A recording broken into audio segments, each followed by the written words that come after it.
attitude the way I want. A battle in the heart of Alabama caught our attention. Coal miners in one community, they've been on strike now for months. Working as long as 12 hours a day, 7 days a week, in some of the most dangerous conditions. I really think that the labor movement is the single greatest force for democracy in the history of the United States. The story of Alabama is a story of not just resilience, but of militancy. I say no contract, you say no code. No contract, no contract. If we ain't all free, ain't none of us free. You're listening to Alabama's only union talk radio show, The Valley Labor Report, with Adam Keller and Jacob Morrison. That's right, folks. From the mountains of Kentucky to the bayous of Louisiana, broadcasting online and on the radio from the heart of the Tennessee Valley, the Spice Radio Studios in Huntsville, Alabama. This is the Valley Labor Report. My name is Jacob Morrison, here with my co-host and fellow agitator Adam Keller. Today, we break down how unions negotiate contracts. We also reflect on Labor Day and take a look at the AFL-CIO's Labor in the Pulpit program. All that and more on today's Valley Labor Report. If you want to be part of the show today, we've got a phone number and the line is open. We're going to have plenty of time to talk to you, so if you want to call in, you can do that at 844-899-TVLR. That is 844-899-8857. You can also leave us a voicemail throughout the week, and we might respond to it on the next program. And if you haven't gotten enough of us by the time that we wrap up here on the radio, or if you just want to see what we're up to throughout the week, you can find us anywhere you find anything online, in particular at our website, TVLR.fm.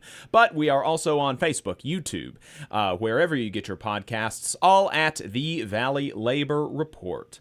Just a reminder, your support helps us stay on the air. Our largest single source of funding comes directly from our listeners, so if you want to become a sustaining donor to the program or make a one-time donation, you can go to tvlr.fm/donate or patreon.com/the Valley Labor Report.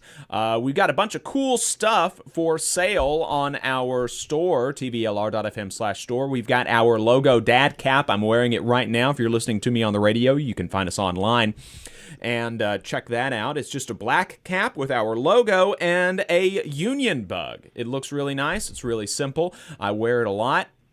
I wear it so much that our first run, which we got in like 2 or maybe even 3 years ago now, I have been wearing that so much that it is no longer black. It's like brown. And some of it is now like pink from sweat and bleach and stuff. So now I have a new one now. So I have a work cap and a church cap. So if you want to get a new one, you can go to tvlr.fm/store. We also have some cool pre-orders open for matchbooks, union-made matchbooks that say "Fire Your Boss." It's pretty cool. It's only like $3 or $4 or $5. It's pretty cheap. And like I said, it's union made. So if you smoke a pipe, if you like to light fires, if you grill, then you should do it in style with our union-made matchbooks. And we have a new t-shirt that says Unionize on it, tvlr.fm/store. Also, folks, we are still in the middle of our fundraising campaign. We have a goal of $10,000. So if you could donate to that, we would appreciate it. tvlr.fm/union2024. And if you don't have the funds, then you can share our work. You can share the fundraiser. Lots of stuff you can do if you can't make a financial contribution. And finally, if you're a member of a union, then please do think about getting your local or international union to sponsor the show. You can reach out to us for more details on that at tvlr.fm/contact. And let me add a disclaimer that any viewpoints or opinions expressed in this program belong solely to their author and do not necessarily represent any organization or sponsor.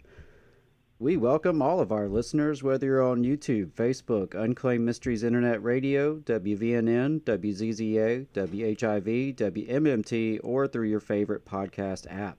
We are proud to be part of the Labor Radio Podcast Network and encourage our listeners to check that out. And as most of you know, we are not media professionals, just some diehard unionists who believe that Alabama and the South's labor movement deserve a bigger platform. We're hoping this project can make a difference on that front, and we could not do it without you. So we want to thank everyone for tuning in. Whether you're a loyal fan or a first-time listener, we appreciate you spending some time with us this morning.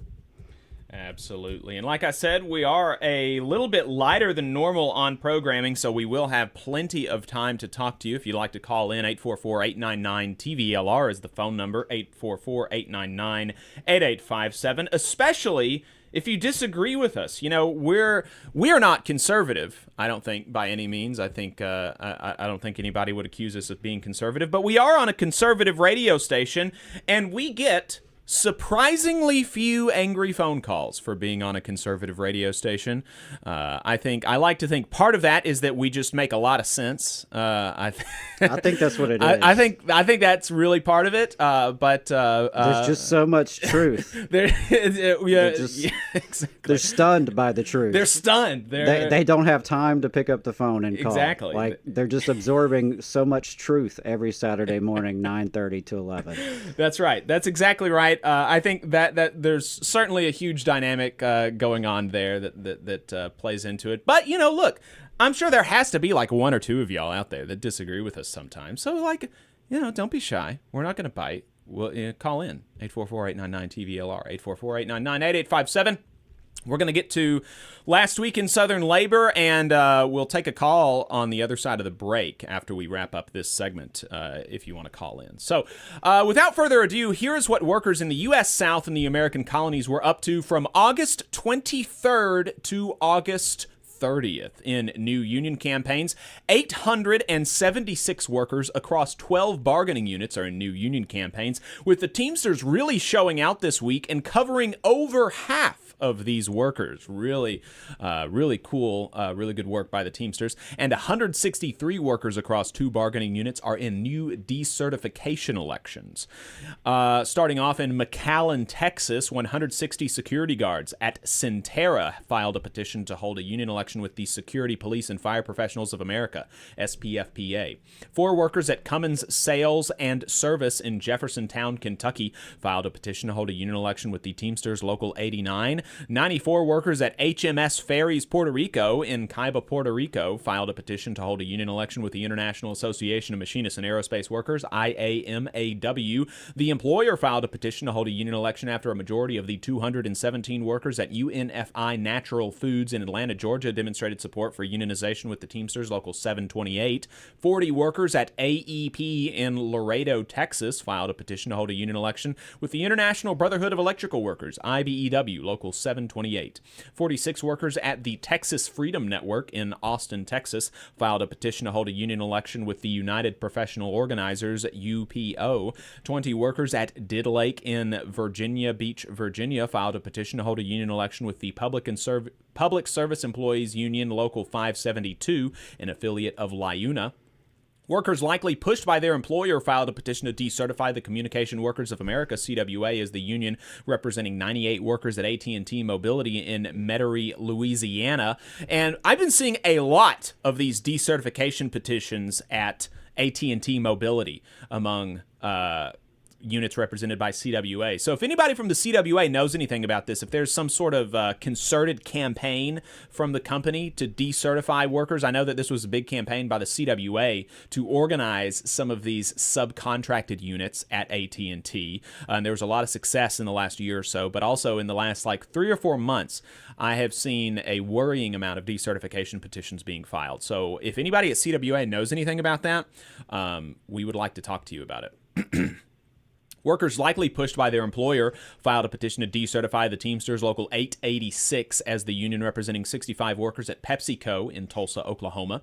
The employer filed a petition to hold a union election after a majority of the 11 workers at Pulao Corporation in Fort Hood, Texas, demonstrated support for unionization with the IAMAW. 75 workers at Sapporo Stone Brewing in Richmond, Virginia, filed a petition to hold a union election with the Teamsters Local 322.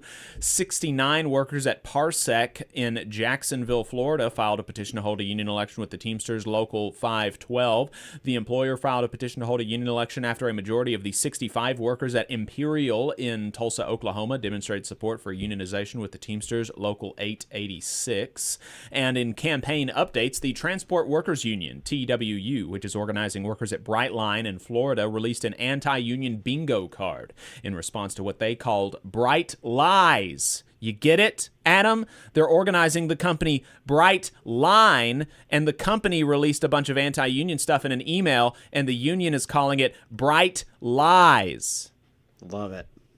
After workers at Sixt Rent-A-Car in Orlando, Florida voted against unionization with Teamster Local 769, McKenna Schuler uncovered that the company had hired anti-union consultants at an astonishing rate of $425 per person per hour plus travel expenses. A Guardian report finds that now 38% of graduate workers are in unions. That is astounding. In election results, at least 263 workers across 6 bargaining units are newly unionized after one decertification petition was withdrawn. The decertification petition covering 2 workers at Eco Services Operation Corp in Houston, Texas has been withdrawn. United Steelworkers USW Local 227 remains the representative. 22 workers at Starbucks in Arlington, Texas voted 16-2 in favor of unionization with Starbucks Workers United. 125 workers at Specs Family Partners in Dallas, Texas voted 78-30 in favor of unionization with the Teamsters Local 745. 48 workers at Environmental Air Systems in High Point, North Carolina voted 28-15 in favor of unionization with the United Association of Plumbers and Pipefitters, UA Local 421. 38 workers at Hyatt in Arlington, Virginia voted 24-11 in favor of unionization with Unite Here Local 25. 30 workers at Kentucky Power in Pikeville, Kentucky voted 20-9 in favor of unionization with IBEW Local 978. And the Federation of American Scientists voluntarily recognized the International Association of Machinists, IAM, as the union representing their workers. It's unclear how many are in the bargaining unit. In settlements, grievances, and unfair labor practices, a worker was killed in a deadly tire explosion at the Atlanta airport last week. The International Association of Machinists, which represents 100,000 workers in the airline industry, released a statement calling on Delta and the relevant authorities to quickly launch a thorough investigation. Teamsters Local 667 in Texas continues to rally for UPS to begin making good on its promise to deliver trucks with air conditioning. The NFL Players Union is suing DraftKings for allegedly violating an agreement it made with the union on name, image, and likeness rights. Union staff at the developer of Call of Duty filed an unfair labor practice charge against Activision and Microsoft for bargaining in bad faith. In strikes and bargaining updates, rideshare drivers in Nashville, Tennessee, organizing with the Tennessee Drivers Union, conducted a one-day strike on Friday, demanding to negotiate with Uber, Lyft, and the city of Nashville over things like pay, hours, and regulations around rideshare services. The Bessemer City schools have officially been taken over by the state of Alabama now. The Central Alabama Federation of Teachers is continuing to raise concerns around inaccuracies in the pay schedule. The Teamsters continue to profile their rank and file bargaining committee at United Airlines. The International Association of Firefighters in San Antonio, Texas, reached a 3-year tentative agreement that includes 21.3% raises over the contract's term. The contract still needs to be approved by the union's membership and the city council. This will be the first opportunity that members have to vote on a new contract in 15 years. A new report by the Economic Policy Institute finds that the pay gap between private sector and public sector workers has increased to 17.6%, compared with a pre-pandemic gap of 13.9%. Public sector workers in states with stronger collective bargaining rights are less far behind their private sector counterparts. 8,000 workers employed by Gate Gourmet at 30 airports across the country ratified a new 5-year agreement that includes raising the minimum wage to at least $17 an hour. The agreement covers employees who are members of Unite Here, the Teamsters, BCTGM, and RWDSU. In political and legislative updates, McKenna Schuler has a new piece out in the Orlando Weekly juxtaposing Florida's lack of a Department of Labor and the lack of OSHA protections for state employees and the attack on public sector unions with Republicans' pro-worker rhetoric. Nursing home workers in West Palm Beach, Florida voted to authorize a strike over Labor Day weekend, but a strike was ultimately averted after progress was made at the bargaining table. Michael Sinato has a piece in The Guardian surveying corporate policies of companies with the lowest paid U.S. workers, showing how they are focused on their own short-term windfalls over worker well-being. Georgia's Republican Attorney General was part of a lawsuit against the Biden administration that has now blocked recent regulatory changes from the Department of Labor meant to protect farm workers. Attorney General Carr specifically derided the rules as, quote, pro-union. Unions continue to poll well, with disapproval hitting a 57-year low. Local news in Huntsville covered the increase in union density in Alabama, interviewing yours truly as a, quote, labor expert. What do you think about that, folks? The Houston Federation of Teachers is decrying the first year of the state's takeover of local schools, highlighting struggling AC systems, 150 grievances, up from only 20 in recent years, and nearly half of teachers in the district leaving the profession. In a year, 5,000 of 11,000 teachers have left. That is bonkers. Alabama is reportedly considering how to deliver traditional workplace benefits to gig workers, but I will believe it when I see it.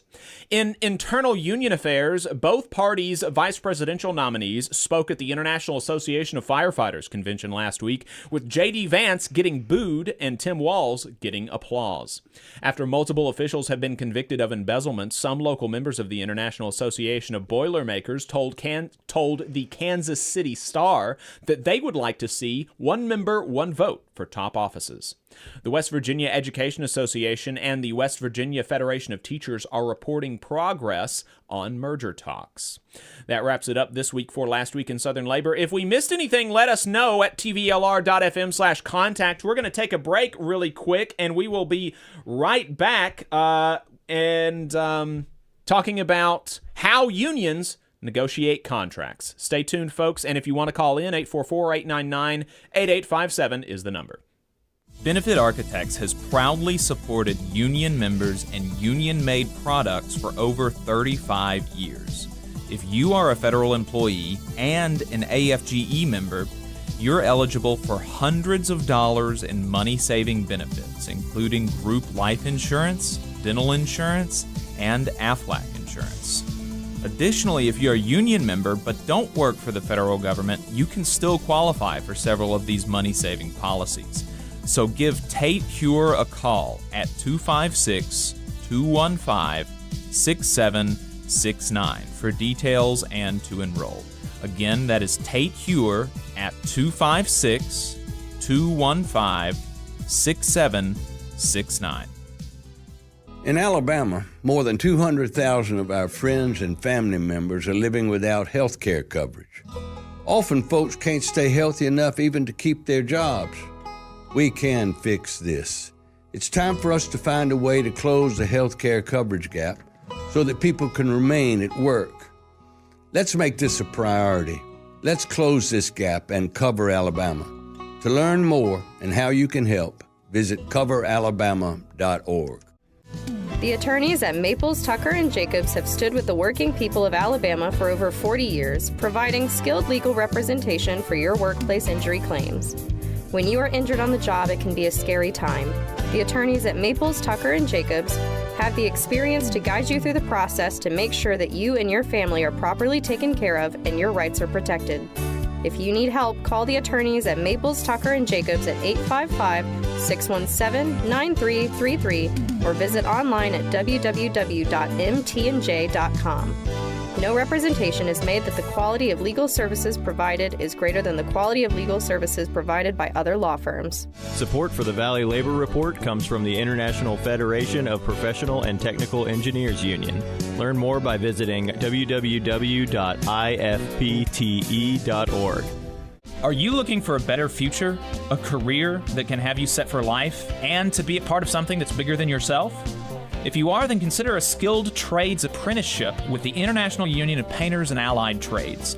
The work of IUPAT is all around us, from the industrial painters who work on the bridges to drywall finishers, floor coverers, the glazers who install the glass in our skylines, and so much more. With an IUPAT apprenticeship, you earn while you learn and receive benefits while learning the trade, including a pension. We provide world-class education free of charge. That's right, no student debt.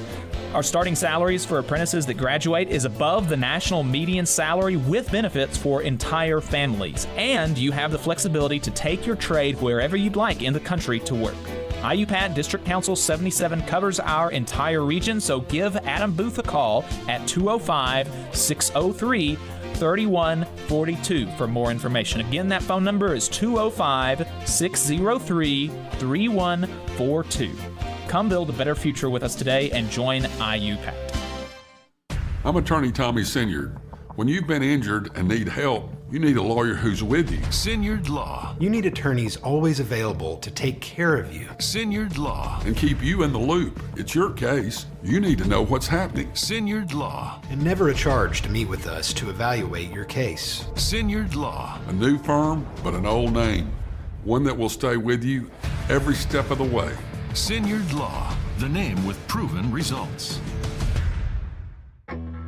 Support for this program is provided by the International Association for Machinists and Aerospace Workers, Local Lodge 44 in Decatur, Alabama. Learn more at iamaw44.org.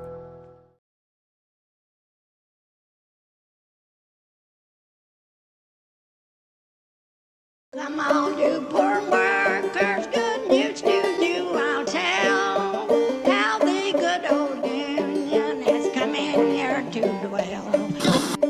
Labor creates all wealth shall go to labor, and you are listening to the Valley Labor Report. My name is Jacob Morrison, here with my co-host and fellow agitator Adam Keller. The phone number is 844-899-TVLR. That is 844-899-8857. Appreciate everybody tuning in, and hope everybody has a great Labor Day weekend planned.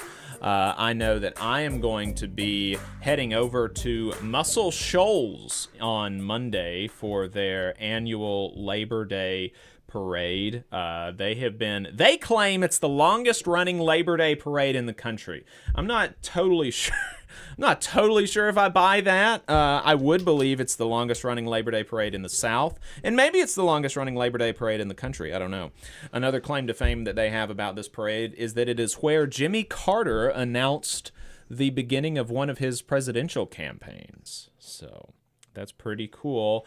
It's a big deal. Happens in the, the Helen Keller Park in Tuscumbia? I can't remember. But bunch of folks going to be out there, bunch of unions going to have floats and parades, and yeah, it's going to be a good time. They're going to have some good food. They're going to have live music. So if you're down for a drive and don't have anything else to do on Labor Day, then you should check that out. It's going to be a lot of fun. The Labor Day parade in Muscle Shoals. Appreciate everybody tuning in to us online. We have Praise the Sun, We Are Ronin, Infinite Content, Benjo, Teamsters, J705 in Chicago, Scott, Leanne, and Nick. Thank you all for hanging out with us in the YouTube chat. Nick says that he is excited for the guest, presumably talking about Ari Bloomekatz, who will be talking to us in the second half of the show. We'll be bringing him on at about 11:15 a.m. Really looking forward to that conversation about movement media. Ari Bloomekatz is the editor-in-chief, I believe. Editor-in-chief, because Alex Hahn is the executive director of In These Times. So I think Ari is the editor-in-chief. He is a really good guy, doing really good work over there at In These Times, so really looking forward to talking to him about the work that they have going on at In These Times, and the free subscription for union members and DSA members. So if you're a member of DSA, if you're a union member, then you can get a free print subscription to In These Times, and it looks really cool on your coffee table. So I wanted to really quick hit this international story. It's big. 10,000 rail teamsters in Canada were locked out of their jobs for a few days as negotiations stalled with the Canadian National and Canadian Pacific Kansas City rail companies. This from PBS. The negotiations that began last year are hung up on issues around the way workers are scheduled and contract rules designed to prevent fatigue. The railroads had proposed shifting away from the current system that pays workers based on the number of miles they travel to a system based on the hours they work. The railroads said the switch would make it easier to provide predictable schedules, but the union resisted because it feared the proposed changes would erode hard-fought protections against fatigue and jeopardize safety. Similar quality of life concerns about demanding schedules and the lack of paid sick time drove U.S. railroads to the brink of a strike 2 years ago before Congress and President Joe Biden intervened and forced workers to accept a deal. Back out of the PBS article. However, the lockout was ended early by the Canadian federal government in much the same fashion as the U.S. government ended the potential U.S. rail strike. In Canada, Labour Minister Stephen McKinnon petitioned the Canada Industrial Relations Board to end the lockout and send the union and the companies to binding arbitration, which is exactly what the companies had been asking for months. But the Trudeau government had at least postured reluctance to do that. Jagmeet Singh, the leader of the left-wing New Democratic Party, which is a junior coalition partner in Canada's Liberal government, walked the picket line with the locked-out workers during the stoppage and said he would vote against back-to-work legislation, but hasn't said whether he'll call for a referendum on Trudeau's leadership. That from Freightwaves and Industry Magazine, which also said in their article about Canada's rail lockout that the Teamsters purposely made Yellow go bankrupt as leverage in the UPS negotiations, which was an absurd drive-by and totally completely a lie and really kind of gross. But, you know, what can you say? It's an industry magazine.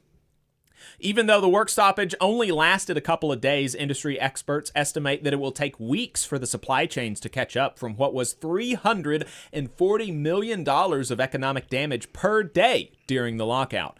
The Teamsters Canada Rail Conference are going back to work, but have said they will challenge the constitutionality of the order in court.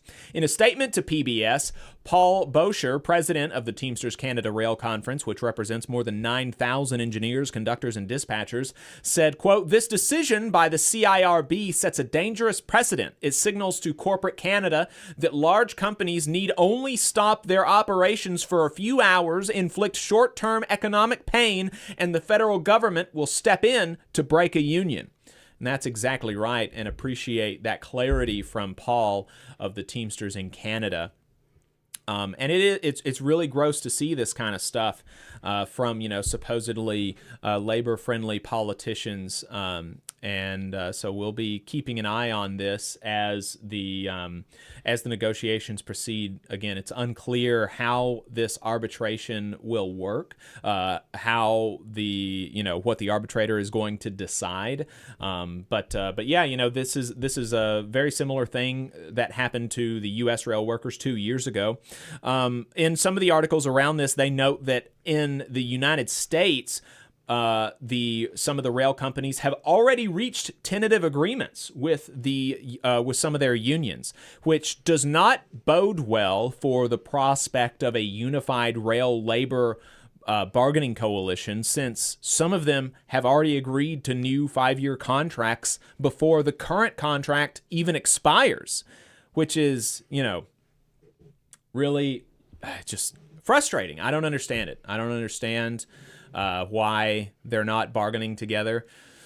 Hopefully everything works out. But yeah, it's concerning for rail workers in the United States and Canada that, you know, the government on, you know, both sides of the Canadian border are lining up with the rail companies and basically allowing them to kind of do whatever they want to the workers. But hopefully they're getting a good deal in those tentative agreements at the very least in the United States. We'll keep an eye on that. I have sent an email to Railroad Workers United about those tentative agreements, which were announced last week, I believe, asking what this means for the rest of the unions that have not finished their negotiations. There are some of the rail unions haven't even started negotiations yet because the contract doesn't expire until, I think, January. So there's a long way to go, and it's unclear what's going to happen. With that out of the way, like I said, we wanted to do kind of, an educational segment, a Unions 101 type segment. We did one last week when we had the Union Summer School. Or was it last week that we did the Union Summer School? Or 2 weeks ago. 2 weeks ago. Yeah, we did a Unions 101 segment 2 weeks ago when we did the Union Summer School on just what is a union. And so we figured it would be a good time to do a similar segment on something a little more advanced than that, and that is contract negotiations, union contract negotiations. We did a video about that several years ago that people continue to reference, and so we figured we could do one now with updated visuals and audio, since the video from 3 years ago is not very good quality as far as the audio and everything goes. And so when folks think, one of the problems that I see with education around unions is, again, just that people really do not have any kind of comprehension on even what a union is, and a lot of times, or if they understand what a union is, they don't understand how unions negotiate contracts, right? We hear all of this talk about big labor, about union bosses, and the way that, especially in corporate and right-wing media, that they want to portray unions is as, these far-off institutions that are going to tell you as a worker in Alabama or wherever else you are, these institutions that are far away that you don't have a hand in, they're going to tell you how everything works. They're going to tell you what your contract is going to be. You're going to get no say in it. They're going to tell you to go on strike. You're not going to get a say in it. And so, in addition to this just being a generic kind of educational segment, we want it to be a myth dispelling segment as well. So Adam is actually in the middle of contract negotiations right now, so I figured he would be a good person to talk to about this.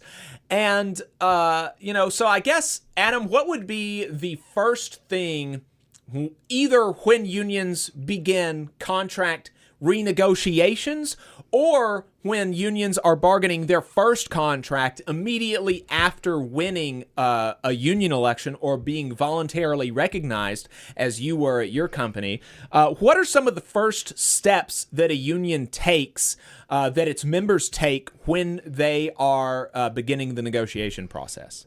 Well, I would say one of the first steps would be figuring out your bargaining team, your negotiators who are going to be serving at the table negotiating this agreement.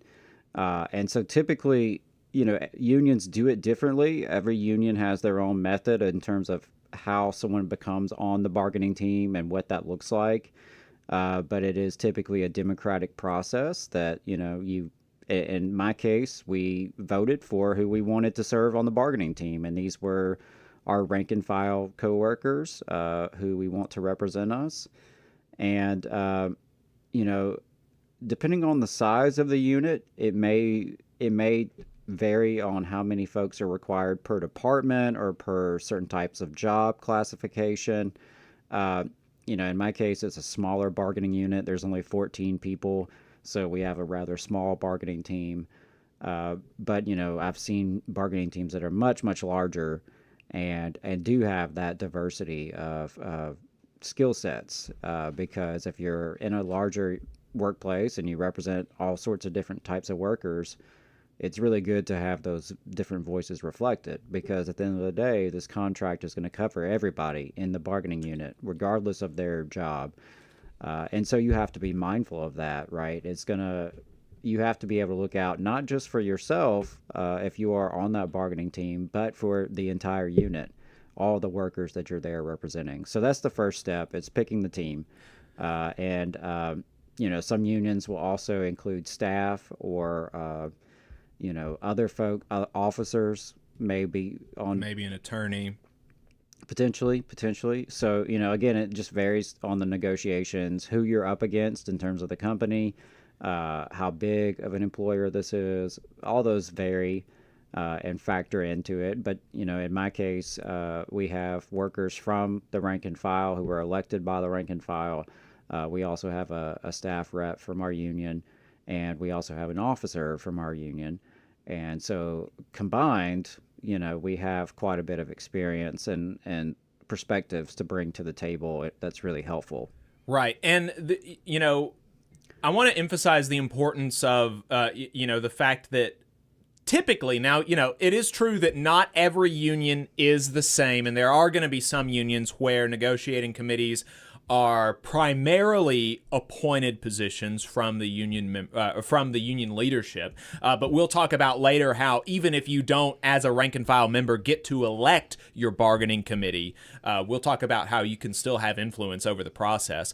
But typically, you do see elected positions on the bargaining committee. It is not uncommon. I don't know if it's the majority of bargaining committees. I don't have data on that. But it is a very common thing that you get to elect from the people that you work beside,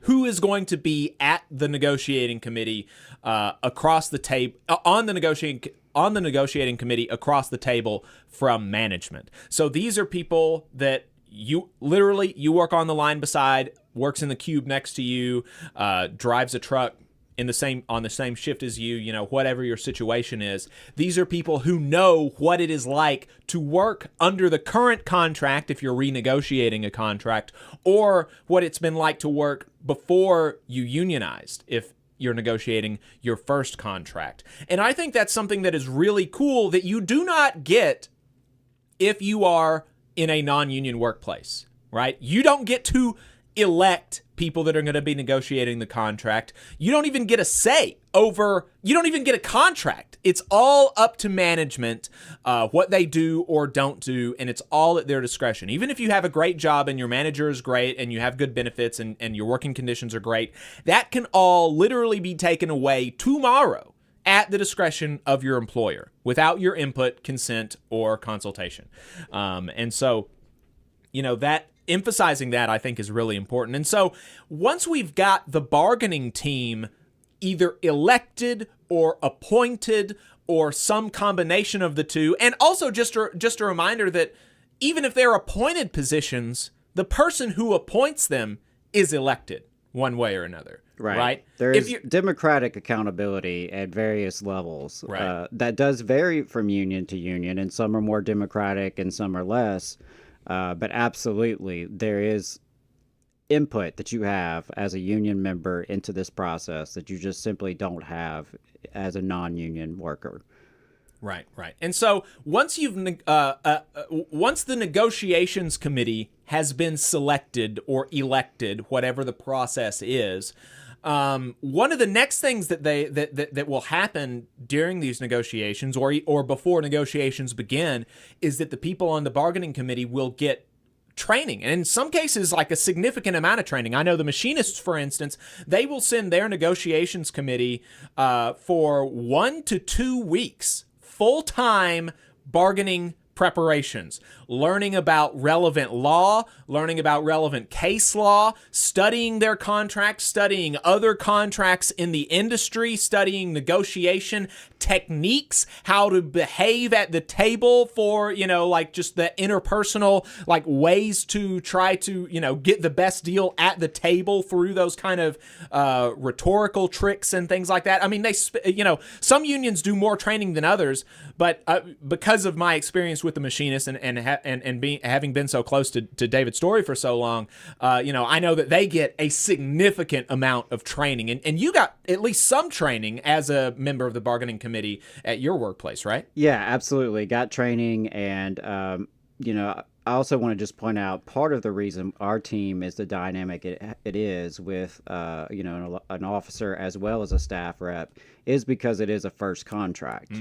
And so maybe holding our hand is putting it a little too strongly, but the union is a little more engaged in directly in ensuring that the team is equipped to pull off a successful first contract, whereas it may be a little bit more driven by the bargaining committee, the rest of the bargaining committee moving forward. So that's something to factor in, but there's absolutely a lot of training that goes into this. Every union does it different, but you have to prepare, you have to do your homework, you have to learn how to do this. It's a variety of skill sets are involved, and it's not something that necessarily comes natural to everybody, or it's not something you necessarily have practice for per se.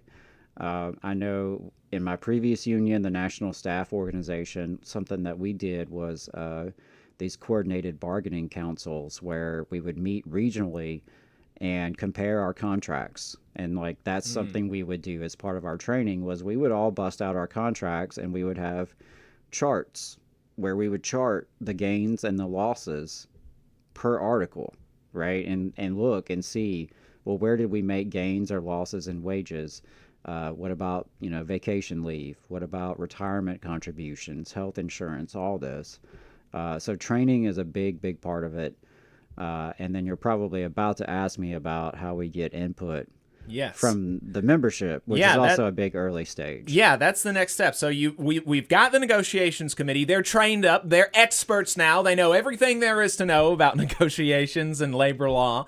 Maybe that's putting it too strongly. But after all of that has happened, or even sometimes these things are running on parallel paths, there are multiple things that unions and negotiations committees do to try to get the pulse of the membership, try to figure out what the priorities of the people in the relevant bargaining unit are. And so what are some of those things? Right. Again, it varies based on the size of the unit. A very small unit, you could have one-on-one conversations with everyone, right, and get a lot of feedback that way. A lot of times bargaining committees do surveys, and they will survey the membership, and that gives you some hard data to work with. That's helpful. I know in our case we use proposal form or input forms, and folks literally, gave their input on Google Docs and sent it to us, and we collected those and analyzed those. So there's various ways that the bargaining team is going to collect data, collect input from the membership. But that is a really important way to engage as a member. Like if there are things that bother you, here is a good chance to say something about it. If there are things you want to see improved,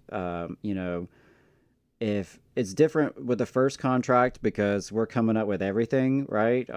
It's based on our status quo of not having a union, not having a contract, versus if you're already working under a contract, you may have a better idea of like what language has been giving you problems, what language you'd like to see changed, because something else that's going to be feeding this feedback loop is grievances that you've had over the past few years, over the life of the contract cycle.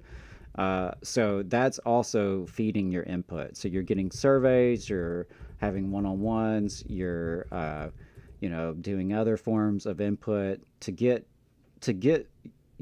feelings and thoughts and opinions and questions and concerns from the membership, to drive your negotiations. And then, like I said, for those where you already have a contract in place, you're also looking at the grievances that you've been dealing with, because that's also going to drive your negotiations and where you need to put your focus. If there are particular articles or sections of the contract that are continually coming up as controversies in the workplace, there's constantly disputes about the interpretation, that's something you're going to want to address. And, typically the bargaining team, that's how they develop their proposals, is based on that input. That's how they know what to do. That's how they know what to prioritize, right? If, 10 members all want a pay raise, but only one member really cares about more vacation, you're going to focus more on the pay raise than the vacation, right?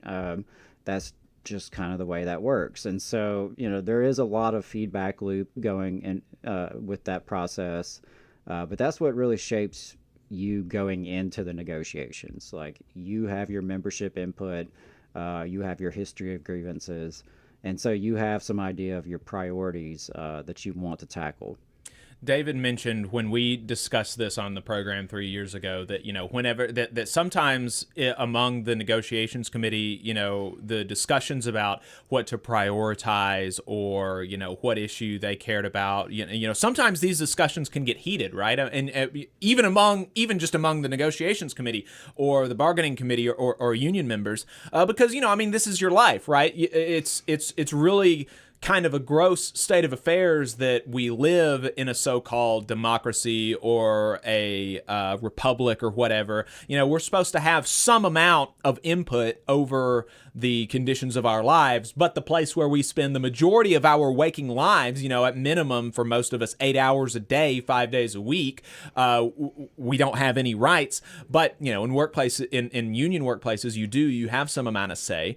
And so when you're discussing this kind of stuff, you're discussing the conditions under which you're going to spend the majority of your waking life. And so if you have a disagreement, right, that can be very frustrating. You're like, I want this to happen so that I don't have to deal with this problem for the next 3 years, and you don't agree with me? What the hell? What's going on there? Right? So that can be very frustrating. And so what David said was that, whenever they had these kind of heated discussions or debates or whatever among the committee, they would just take a look at the survey, right? That they would point to the survey, say, look, I understand that you're heated about this, you really want this, but only 3% of the membership agrees with you.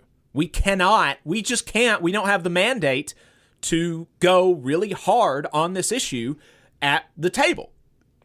And so once you've got a really good pulse of the membership, once you figure out how they feel about something that sometimes unions will do, and sometimes it's a little different from union to union, but sometimes unions will do whole proposed contracts. Like they will just, they'll create a contract on their own that they say, this is what our ideal contract would look like. That theoretically, management could just sign at the bottom and then on day one, negotiations are over. But, I'm not aware of anything like that happening.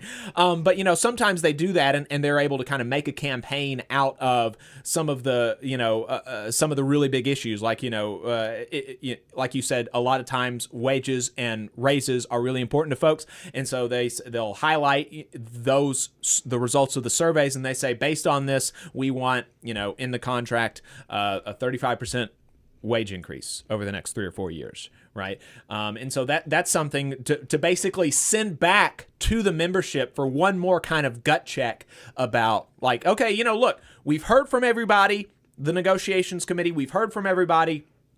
Here's where we think that you all are. Let us know what you think about it. And then I've even seen some people go a step further and to ratify that tentative, like that proposal before the negotiations even start. I've seen some unions do that. They said the negotiations committee creates a proposal, basically an ideal contract. They send it to the membership for approval, and then they take that to the bargaining table with the company. Right. There's so many different ways you can approach it, but like you said, the feedback is really important. And again, I want to emphasize the membership involvement in that process is really, really important. Is that saying that, if you give your input, it's going to automatically be reflected in the final contract? Obviously not, right? A lot can happen between the moment you give your input on that survey and what actually comes out in a final agreement for you to vote on. But if you're not giving your input, you're not helping your team. Right. Exactly. Right. And you're not helping yourself either, because if there are issues that are relevant to you, you need to speak up on those, and you need to share those with folks and let folks know how it impacts you. And, maybe it impacts others, maybe it doesn't. That's something for us to figure out. But you do need to speak up, and you do need to be involved, and you do need to, kind of follow along in this process. And I know we'll talk later about once the negotiations start and providing updates and that sort of thing. But yeah, you need to be engaged throughout the process. Right. Even if you're not on the committee, everybody has a part to play, because the management will also know how involved people are. Mm-hmm. They will have a sense of like how engaged the membership is with bargaining, and that creates leverage on their end sometimes. So that's something for us to consider. We have a comment in the chat said one problem is when from Steve. One problem is when the union asks members to submit proposals, but then the members don't know which proposals were actually brought to the table. And that's one of those issues where we'll be describing kind of a generalized approach that a lot of unions do actually take, but like we were going to say throughout, some unions are going to do things a little bit differently, maybe a little bit more democratically than we're describing, and some a little bit less democratically than we're deciding. But it's also important to remember the mechanisms for accountability and democratic responsibility of the people on these committees or in elected leadership, that members do have the opportunity to say, if you are in a union and you don't like the level of democracy that you're seeing in your negotiations, you can make that known to the negotiations committee directly during negotiations, and you can also agitate for change in future contract negotiations or in future leadership elections to try to try to see increased involvement. And increased participation from the membership during these negotiations. But yeah, it's certainly a problem sometimes. Yeah, absolutely. Any need for improvement in your contract negotiations process, whether it's transparency, democracy, input, whatever the situation may be, is an opportunity to organize, an opportunity to engage democratically and try to make things better. A lot of times people get burnt out or get jaded and they get upset and they just sort of unplug. And I think that's the wrong approach, because that doesn't fix anything. If you don't like the way the negotiations are going, then say something and speak up and try to change that. Talk to your other members about that. See who else feels the same way. Can you bring emotion to the next meeting, right? Can you put something on the floor? Can you make something happen? And so that would be my challenge to folks, is always be thinking how you can make things better and how you can engage democratically with your coworkers, your fellow members, and try to make things better. It is a great responsibility to be on these negotiations, and I think most people who go into it realize that, and it weighs heavy on their heart, and it is a lot of work. It is a ton of work. Even in my situation where I have a very friendly management on the other side of the table, it's still a lot of work, right? To get the language right, to come up with proposals, to keep track of counters and counters to the counters and all that kind of stuff. It is a lot of work. Right. But you do have a responsibility as the membership to hold your folks accountable, right? And so I would say be engaged in the process, and if there are shortcomings, then, speak up about that. Right. And so then, once we've got the surveying, taking the pulse of the membership, maybe creating, ideal proposals that the membership can see, then we do actually get to the negotiations table. You get to the bargaining table with management. And so, what do some of those first days negotiating with management look like? One of the first things that you negotiate is ground rules, right? Right, yes. And my understanding is that ground rules are not necessarily something you have to do per se, but it's something that is typically done, and that's going to cover, when and where will you meet? Will you meet virtually? Will you meet in person? Will it be at the union hall? Will it be at, the company's spot? Will it be at a neutral location?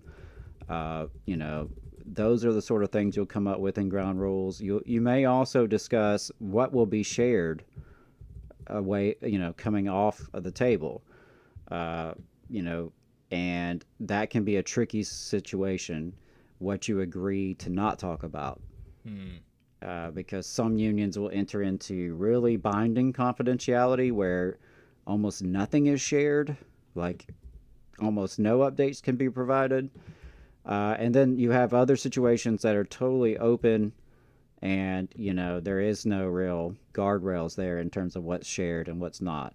So it can really vary wildly. And, those ground rules are part of the bigger strategy and part of the bigger game that you're playing. And so sometimes you may get frustrated with your team to say, well, why did you agree to this in ground rules? Well, maybe there was a reason, because we were building goodwill to win on the first proposal, right? There's all sorts of reasons why you would agree to something in the moment to potentially move things forward elsewhere. Because, it is a give and take process. You're not going to get everything that you want more than likely. But you should also not lose on everything either. Right. For decades, a lot of our unions were really just managing concessions. And we're coming into these contracts with the expectation of concessions and walked away with concessions. And that's just not, that's not a long-term recipe for success, obviously. The extent to which you can win things versus, lose things is very dynamic and based on the employer and the situation you're in and the union strength and the economy and all that. But yeah, those are all different things that you're balancing. So the ground rules is something early, and then at that point you're going to start actually passing proposals. My assumption would be that in most cases the union's going to be passing more than management will be. That depends, I guess, on your situation, but just to generalize a little bit, management will certainly propose something called management rights. That will certainly get passed by management. But everything else is often going to be up to you on the union side to try to make gains and make progress. And typically you'll have proposals or articles that are based on certain categories of employment, or categories of your employment in terms of wages, healthcare benefits, retirement benefits, vacation days, sick leave. You'll tackle these different topics and just go back and forth, passing language back and forth, refining it, trying to find some language that you can agree to. And then after, your passing proposals back and forth, and you mentioned that, one of the ground rules that you might negotiate at the beginning, that some unions do negotiate, are these really binding NDAs, non-disclosure agreements that really do limit the amount of updates that you can provide to your members about how negotiations are going. I think you and I obviously favor less restrictive NDAs if we're going to sign them at all. I think I would probably lean towards not signing an NDA at all and allowing especially with your members, maybe you can kind of play it by ear whether or not you feel like it's important to retain the right to talk to the media. Right. I think that's maybe a little bit more tricky, but particularly being able to update your members on negotiations, I think is important. And I think, members appreciate that kind of stuff, that kind of, those updates and being kept in the loop. But as you're negotiating, passing proposals back and forth, if there's not anything else during that process that you feel like is important to emphasize, and we'll be glossing over a lot, but it's, a lot of it is just passing proposals back and forth and trying to negotiate. But if you don't think there's anything else during that process that's important to emphasize, then we can talk about what happens when you get to the end and you have a tentative agreement. What are some of the things that happen towards the end of negotiations? Well, I can only speak, from my experiences, but, in my experiences, what we have been doing is or at least right now in the contract negotiations I'm in, we will reach a TA on certain proposals, a tentative agreement on certain proposals. And that's not to say that we can't change our mind later. We can, but for the moment, both sides have agreed to language on these proposals. And eventually, hopefully, we get to that point where we have a TA or a tentative agreement on everything, on all the proposals that are necessary for the contract, or all the articles in your existing contract or that needs to be added to the contract. And once you have that tentative agreement, as in both sides have informally agreed, the negotiations team as well as the management's negotiations team have both signed off on it. At that point, the negotiations team will have to have a meeting of itself and discuss how they handle that, and whether in some unions the bargaining team will like officially recommend passage. In some, they will just present it without like a real judgment call. Again, so that's going to vary. And even if your bargaining team recommends that you do or don't vote down an agreement, sometimes the bargaining team presents you an agreement that they themselves don't want you to vote for. That happens, right? Maybe it was the best deal they could get out of the negotiations, but it's still not really a good deal. And, they want the membership to send them back, or they want the membership to threaten a strike. Whatever the situation may be, you as the member, typically are going to have the ultimate decision, because, once there is a tentative agreement in full available, often the member then has a direct vote on whether to ratify it and make it an official contract approved by both sides. Right. And so, that's important to emphasize that, the bargaining committee really ultimately does not have the final say in what the contract is. They will send it back to the members for a ratification vote. As they send it back, they can opt to recommend ratification. They can opt not to say anything about whether they would vote for it, whether they recommend or not. And they can also say, here, like you said, here's the best thing we could have gotten at the bargaining table without a strike. We don't recommend this. We recommend you vote against it and potentially recommend that you strike. And that's the next thing. So let's say that you get a tentative agreement. The negotiations, the bargaining committee says you shouldn't ratify it. The membership doesn't ratify it. And then either at this point or sometime, a lot of times actually before negotiations even start, you will hold a strike authorization vote, right? Which will empower the bargaining committee to, when they feel like is necessary, call a strike. If they feel like the company is not bargaining in good faith or they're not moving as much as they should, a strike authorization vote, if passed, will allow the bargaining committee to call a strike. And so that might happen after you reject a tentative agreement. A lot of unions do it even before the negotiations begin. But if you have a failed tentative agreement and a passed strike authorization vote, then at that point, you could potentially see the union threaten to strike. That's right. You could also see, both sides scramble to go back to the table and try to work out a deal.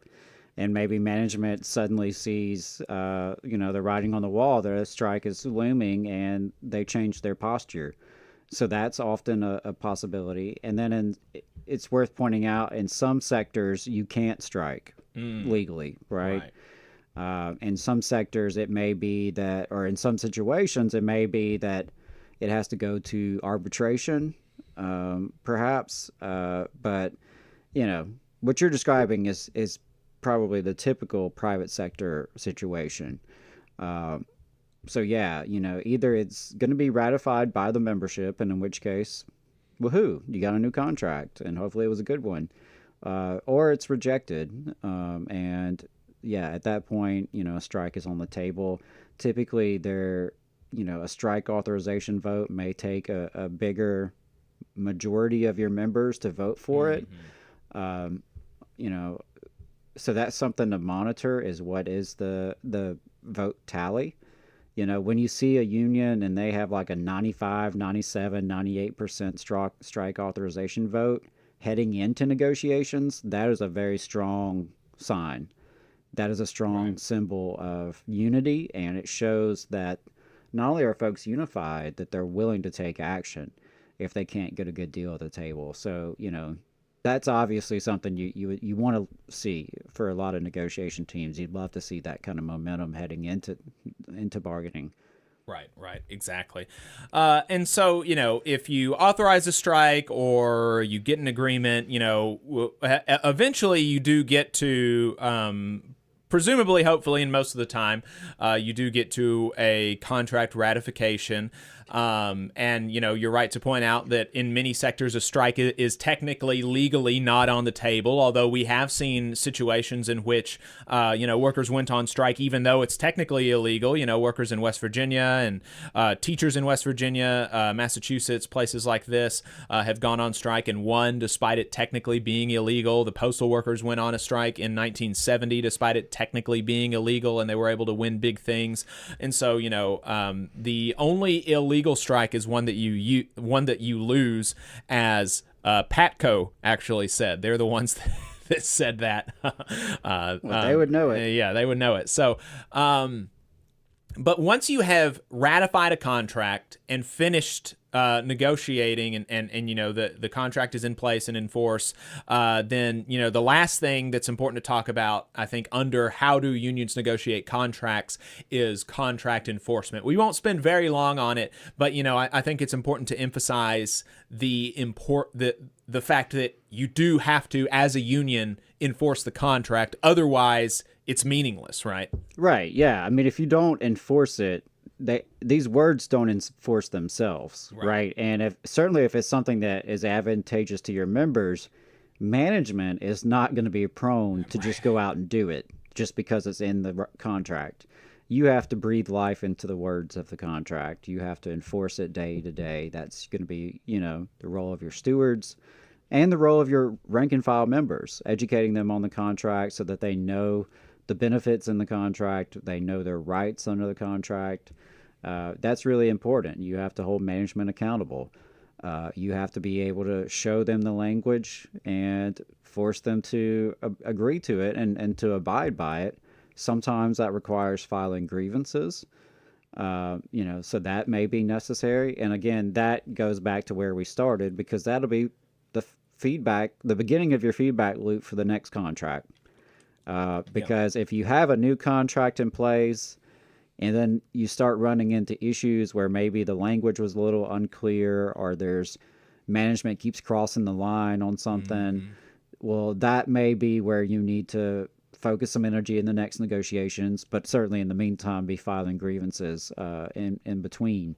But yeah, the contracts don't enforce themselves. So, and that's something that, even a really good contract, if you're not enforcing it, is not going to live up to its potential. Right. You can get some really great language at the table, but if your stewards are falling asleep at the wheel and not really doing what they're supposed to do, and if members aren't really, educated on the contract and enforcing those rights, it's just words on paper. Right. And we're actually seeing a high-profile example of that with the UAW and Stellantis, where the UAW is threatening a nationwide strike if they don't follow the contract at the end of the grievance procedure, which the UAW has been able to negotiate that at the end of the grievance procedure, at least on this one particular issue, that is decisions that the company makes related to product decisions and investments and things like this, that they negotiated the ability to strike over those kinds of things, which is not something that a lot of unions have during the contract. A lot of unions give away totally the ability to strike during the contract term, but the UAW was very dogged about including that right in the contract over product decisions and investment and stuff like that. We'll be talking about that later in the program. But yeah, I think that pretty well covers it. Obviously, we did not spend very much time at all on contract enforcement. We'll do another whole educational segment about that because it is so important. But yeah, there you go. That is how unions negotiate our contracts. There you go. We're going to go ahead and take a break. We're going to be right back, and we're going to talk about the AFL-CIO's Labor in the Pulpit program. Very excited about what the Labor Council's doing with that program tomorrow. So stay tuned, folks. You're listening to the Valley Labor Report. We will be right back. Oh, the phone number is 844-899-TVLR. If you want to call in, 844-899-8857. Be right back. In Alabama, more than 200,000 of our friends and neighbors are living without health care coverage. Often folks can't stay healthy enough to keep their jobs. We need to fix this. Let's close the health care coverage gap. To learn more, visit coveralabama.org. Support for this program also comes from the Ironworkers, Local 477. So if you are looking for contractors with lower than average EMR and TRIR, they tell me that if you need to know what those mean, then you will. Or if you need to supplement a workforce at any level for any amount of time, short or long term, if you need ironworkers that come trained and certified at no extra cost, or if you need workers from superintendent down to general laborer, and you're looking to start work on a project, or you're unhappy with your current contractor situation, you need to call my friend Jeb Miles with the Ironworkers Local 477. They only work with the best in the business, vetted contractors, and can do all kinds of jobs from roofing to steel and bridge erection, from welding to heavy rigging, from structural repairs to machinery alignment, and much more. They supply manpower on 4 of the 5 largest projects in North Alabama, so you know they're legit. If you need good quality, safe, efficient, diligent, and knowledgeable workers on your job, then you need the Ironworkers Local 477. Call Jeb Miles at 256-383-3334 or via email at local477@bellsouth.net, and make sure you tell them that you heard about them on the Valley Labor Report. We're the nurses, firefighters, and claims representatives that help keep our government services running. We respond to natural disasters. We care for our nation's veterans, and we investigate discrimination in the workplace. We are federal and D.C. government workers, and we are proud to serve the American people. Working in more than 70 agencies across the government, we know we can fulfill our mission because our union has our back. Learn more at AFGE.org. Paid for by the American Federation of Government Employees, AFL-CIO. The Laborers International Union of North America, Local 366, is proudly recruiting North Alabama workers to work construction and nuclear plant maintenance. If you're interested, please contact Donna at their training center to start the process. That phone number is 256-415-7452.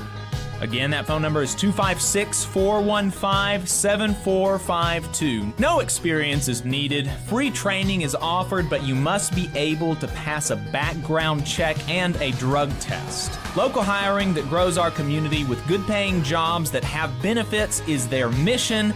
Live better, work union, Local 366, feel the power.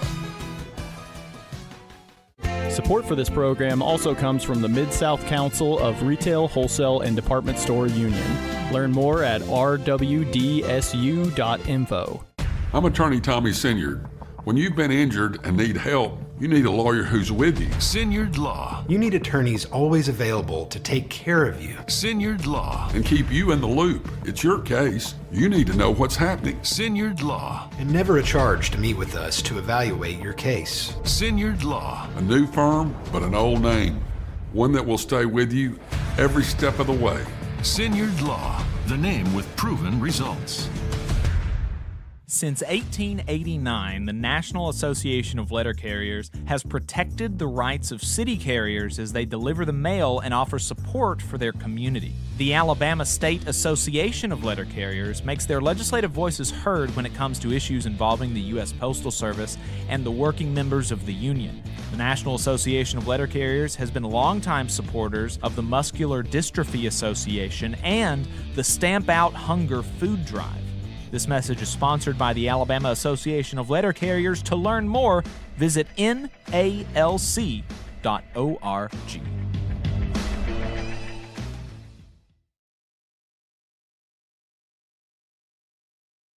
How the good old union has come in here to dwell. Alabama's only union talk radio show. This is the Valley Labor Report. My name is Jacob Morrison, here with my co-host Adam Keller. If you've got anything to add, you can give us a call, 844-899-TVLR. That is 844-899-8857. So, folks, Labor Day is coming up. Labor Day is coming up on Monday. Adam, you want to go over the Labor in the Pulpit program first? Or it'd probably be more appropriate to talk about Labor Day first, since that's kind of like the why the Labor in the Pulpit thing exists. Sure, let's talk about Labor Day. So I guess the first thing to talk about with Labor Day is what is it? Is it just so that we can get a discount on mattresses? I think it's a little bit more than that. Okay, so Labor Day is sort of our big holiday as union folks, as working class folks. It's our holiday. It's our day. And it was established back in June 28th, 1894. So this is actually the big anniversary. 130th anniversary of Labor Day this year. Congress passed an act back then naming the first Monday of September a legal holiday called Labor Day. And it just so happens that earlier that year, the president at the time, Grover Cleveland, had sent in the military to squash the Pullman railway strike. So, having pissed off most of the union world and most working class people at the time, he thought, how about we just give people a holiday? Maybe that will calm them down. Maybe that will give us some, good vibes. So, helped push through legislation to recognize Labor Day just days after the strike ended. That was his gesture towards organized labor. Of course, most countries celebrate their Labor Day on May 1st, May Day, which is International Workers' Day. And it originates from America, coming out of the so-called Haymarket Riot and the subsequent persecution of labor radicals. But the celebration of May Day has always been discouraged here in the United States to keep workers disassociated from our radical roots. So that's why we have Labor Day in September instead of May. It is also first weekend of college football, first full weekend of college football. So I am pretty excited about that, not going to lie. It's pretty hot. Wearing your Southern Miss shirt right now. Yep, repping my team today. We're going to lose almost certainly, but it's always that 0-0 right now. That's it right. Still can be hopeful your right record now. Your record is as good as Alabama's right now. Right, it's as good as Alabama's, and for a few more hours it can stay that way, so I can remain hopeful. Yeah, we're getting Roll Tide text messages from our board op. So yeah, they'll probably win. Are they playing Alabama? No. Oh, okay. No, Alabama's playing, I think, Western Kentucky, so they should win pretty easily tonight, I would imagine. Southern Miss is playing at Kentucky, so we will probably lose. But it's all good.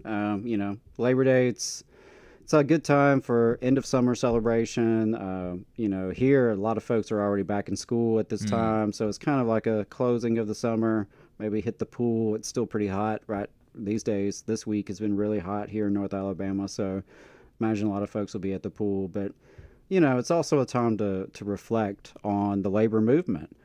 And the sacrifices that workers have made, the fact that workers have fought and died for every advance that we have, right. Everything we have as working people.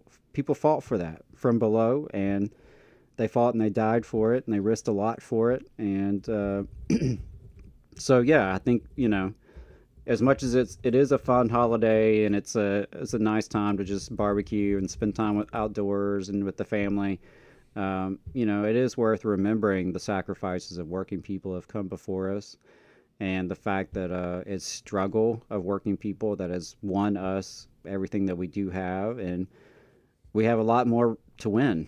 If you look around, so few have so much, while so many of us are struggling, and that's not right.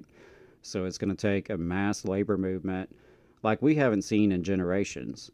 Really, I'm talking on the scale of, if not, the 30s, at least on the 60s. It's going to take that kind of level of people power to really move things forward in the state and in this country. So that's what I'm thinking about this Labor Day.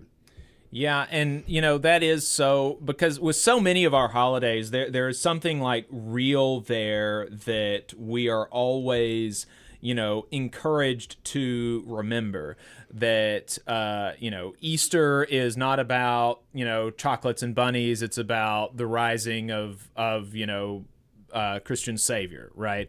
That's how they view the holiday. That Christmas isn't about presents, it's about Jesus's birth. That Memorial Day is not, again, about mattress sales. It's about, people who have died in service of the U.S. military. Veterans Day is not about, this or that. It's about recognizing people who are currently in service or who are alive after their service, right? And so there are all these kinds of things that we are encouraged in popular media to, like, even as we have these celebrations and we take advantage of these sales, that we are encouraged to remember and solemnly recognize. But I do find that you do not actually get those same kind of entreaties for Labor Day, even though there are just as important and solemn things to remember about Labor Day. Exactly like you said, workers literally fought and died. Our government killed people. Our government assassinated union leaders. Our government killed people who wanted to work only 12 hours a day, right? And then killed people who wanted to only work 8 hours a day. And now we are allowing corporate oligarchs and the government to allow this to happen, to allow those things that people fought and died for to be taken back, right? I mean, there are so many people across the country now who do not have an 8-hour day, who do not have a 5-day work week, who do not have a pension or even a 401k or health care associated with their job. Millions of people have lost the things that workers fought and died for, and it is incumbent on us to solemnly reckon with that fact, to reckon with the fact that these things are being taken from us, things that were fought that were fought for vigorously by our forefathers, and to commit to action in the future, to commit to action to taking these things back and to win more. And to win more, to shorten the work week even further, to fight for the 32-hour work week or the 6-hour day. Because we continue to be more and more productive in the United States and across the world, and yet we are working longer. We are not seeing the gains from the increased productivity that workers in previous generations did. So I'm going to be having a good time at the Labor Day parade. I'm going to be having a hot dog. I'm going to be having a cheeseburger. I'm going to be hanging out with folks and having a good time, drinking a beer. But I am also going to be thinking about how can I help build worker power over the next year, over the next 2 years, over the next 3 years? How can I support a movement that will make the lives of workers in Alabama and across the country and across the world better? Those are the things that I'm going to be thinking of over the weekend. And one of the events that I'm going to be thinking on that is tomorrow we have some folks with the Labor Council are going to be speaking to some churches tomorrow. The AFL-CIO has a program that they call Labor in the Pulpit. They also have labor in the whatever the equivalent of a pulpit is for the Jewish faith and the Islamic faith. I apologize, I can't remember what it is, but they have those programs for those faiths as well. The program is designed to strengthen ties between the organizations of working people and our faith organizations, right? So many people that are members of unions are also go to church. They also go to synagogue. They go to temple or whatever, right? And they go to the mosque. And so it's important to strengthen the ties between our faith and and our labor. And so this is a really cool program that the AFL-CIO does nationwide, where they try to put union members in front of congregations to talk about some of this. Adam is going to be speaking at a couple of churches, and so I'm interested in some of your reflections on what you'll be on the program itself, on the intersections of faith and labor, and what you'll be talking about with folks tomorrow, and just some of your general thoughts about this kind of stuff. Yeah, I'm really excited to talk to the Unitarian Universalist Church of Huntsville tomorrow morning and speak to the Episcopal Church of the Nativity tomorrow evening in Huntsville. So really looking forward to that. As you pointed out, a lot of workers do go to church, especially here in the South. And, you know, I'm just going to put it out there. The bosses are using church power, and so we should too. And we saw that in the campaign in Vance that UAW lost organizing the Mercedes plant there. We saw religious leaders and faith organizations were mobilized against the union. And, you know, I find that to be pretty offensive because I don't think it's consistent with the values. You know, whatever your religious values or, you know, thoughts about faith, whether you're a believer of any kind or not, we can find strong traditions within all faith traditions of supporting workers and of supporting labor. There's a lot of values that are shared there. You know, we both affirm the dignity of human labor and workers, racial, social, and economic justice, equality of all, solidarity with the most vulnerable, justice in the workplace, and freedom of association, which for us, of course, means workers' freedom to join a union for mutual aid without fear of retaliation. And, you know, faith and labor have often been mutual partners in fighting for better lives for ourselves and our families and our, you know, safer workplaces, trying to build a stronger economy for all of us. We've often been working together side by side. You know, if you look back at some of the big wins that we've had as a movement, we've often worked in coalition with faith partners. And, you know, specifically, you know, the Unitarian Universalists, for example, that I'm speaking to tomorrow morning, they urge their membership to support the reform of labor law and to support the rights of workers to organize and bargain collectively, along with protection from unsafe working conditions and protection from unjust dismissal. The Episcopal Church has not only reaffirmed the right of workers to organize and form unions, but encourages all levels of the church to be informed about and act accordingly when the rights of workers to associate is being jeopardized. And we appreciate the church's support of labor law reform, living wages, and even the use of union hotels, which I really appreciate. And we know this is grounded in Scripture, such as James chapter 5, which opens with a warning to rich oppressors and decries exploitation. So we've seen faith groups historically support the right of working people to organize unions as a fundamental human right. And I'm just excited to continue those conversations with folks. I do believe that, you know, if we're going to win a better world, a better state, a better country, it takes more and more people working together and building people power. And one of the ways we do that is engaging in faith communities and getting to know people and let folks know who we are and what we're about and why we need their help and, you know, why they should stand with us. Because we know that the forces on the other side are definitely doing that. We've seen the way that faith and religion has been used by extreme right-wing forces in this country to promote bigotry and to promote corporate power.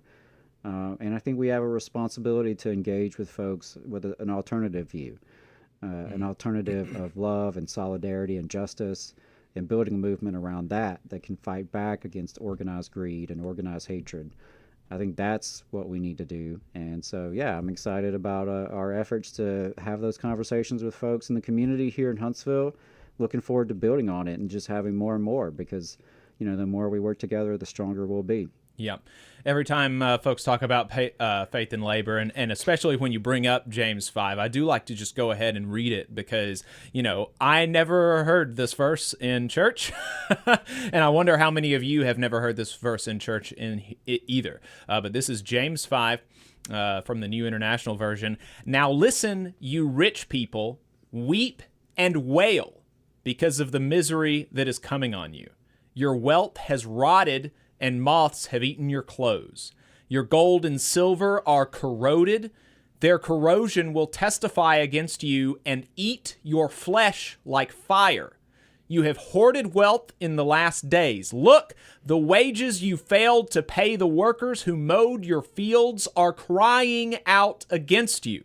The cries of the harvesters have reached the ears of the Lord Almighty. You have lived on earth in luxury and self-indulgence. You have fattened yourselves in the day of slaughter. You have condemned and murdered the innocent one who was not opposing you.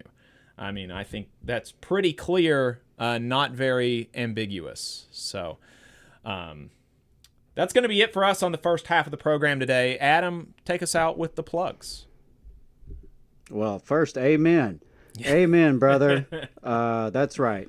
Go to labornotes.org/events for some of the trainings and free workshops that they have coming up. We're really excited about the stuff we have going on with them, including Alabama Troublemaker School, Saturday, October 19th in Birmingham. Again, go to labornotes.org/events to find out more and to register. On Thursday, September 5th, I'll be hosting a listening session for Alabama Rise at the Unitarian Universalist Church in Huntsville from 6 o'clock to 7. So if you're interested in how we move the state of Alabama forward and want to talk about that with some like-minded folks, come on down to the Unitarian Church, 6 o'clock Thursday night. Would love to have you. We had the August 27th District 1 and District 5 city elections in Huntsville. District 1 will be going to a runoff for both school board and city council, so stay tuned for more on that. And I think that's all I have for y'all. All right, folks. Find us on YouTube and Facebook. Keep watching the show. Otherwise, we'll see you next week.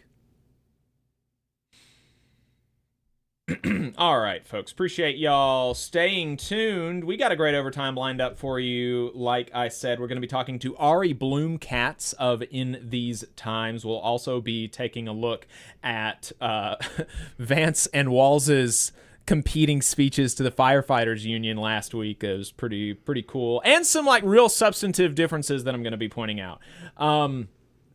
We're also going to be taking a look at IUPAT's, the Painters Union's statements on Gaza out of their convention. Some really cool stuff from there. Taking a look at these new polls about unions' popularity and more. So stay tuned, folks. We're going to take a break really quick, and then we will be right back.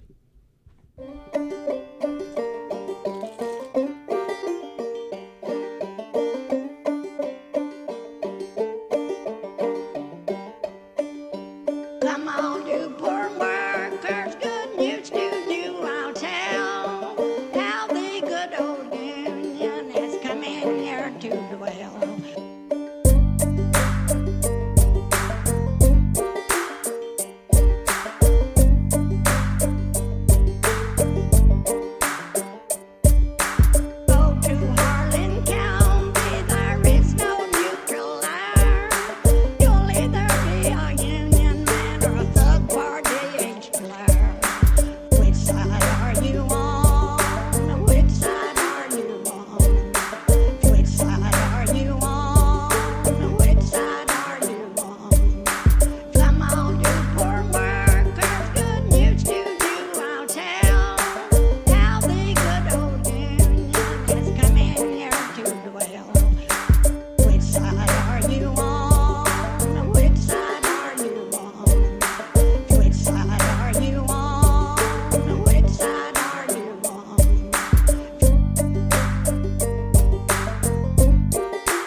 Folks, welcome back. You are still listening to the Valley Labor Report. My name is Jacob Morrison. My co-host is Adam Keller. Hey, if you're listening to us on Apple Podcasts, folks, if you're listening to us on Apple Podcasts, give us a 5-star rating and leave a review or whatever else you do. Share it with your other friends, because I found out the other day that on Spotify, we are like, what was it? The number 2 podcast for news in Alabama? Is that what it was? It was something like that. We were the highest rated and most rated podcast for news in Alabama on Spotify. It was something like that. But it is not so on Apple Podcasts. Even if you don't use Apple Podcasts, but you have an iPhone, just go in there. Give us a good review. That helps. Yeah, do that. It costs you 30 seconds. You can handle it. You got this. There you go. Yeah, we have more ratings on Spotify than FM Talk 106.5 podcast, which is where Jeff Poor's show is. More than Alabama Unfiltered, which is one of 1819 News's, the biggest one from their podcast suite. And they have their operation is like huge, like millions of dollars, and they just stood it up really quickly.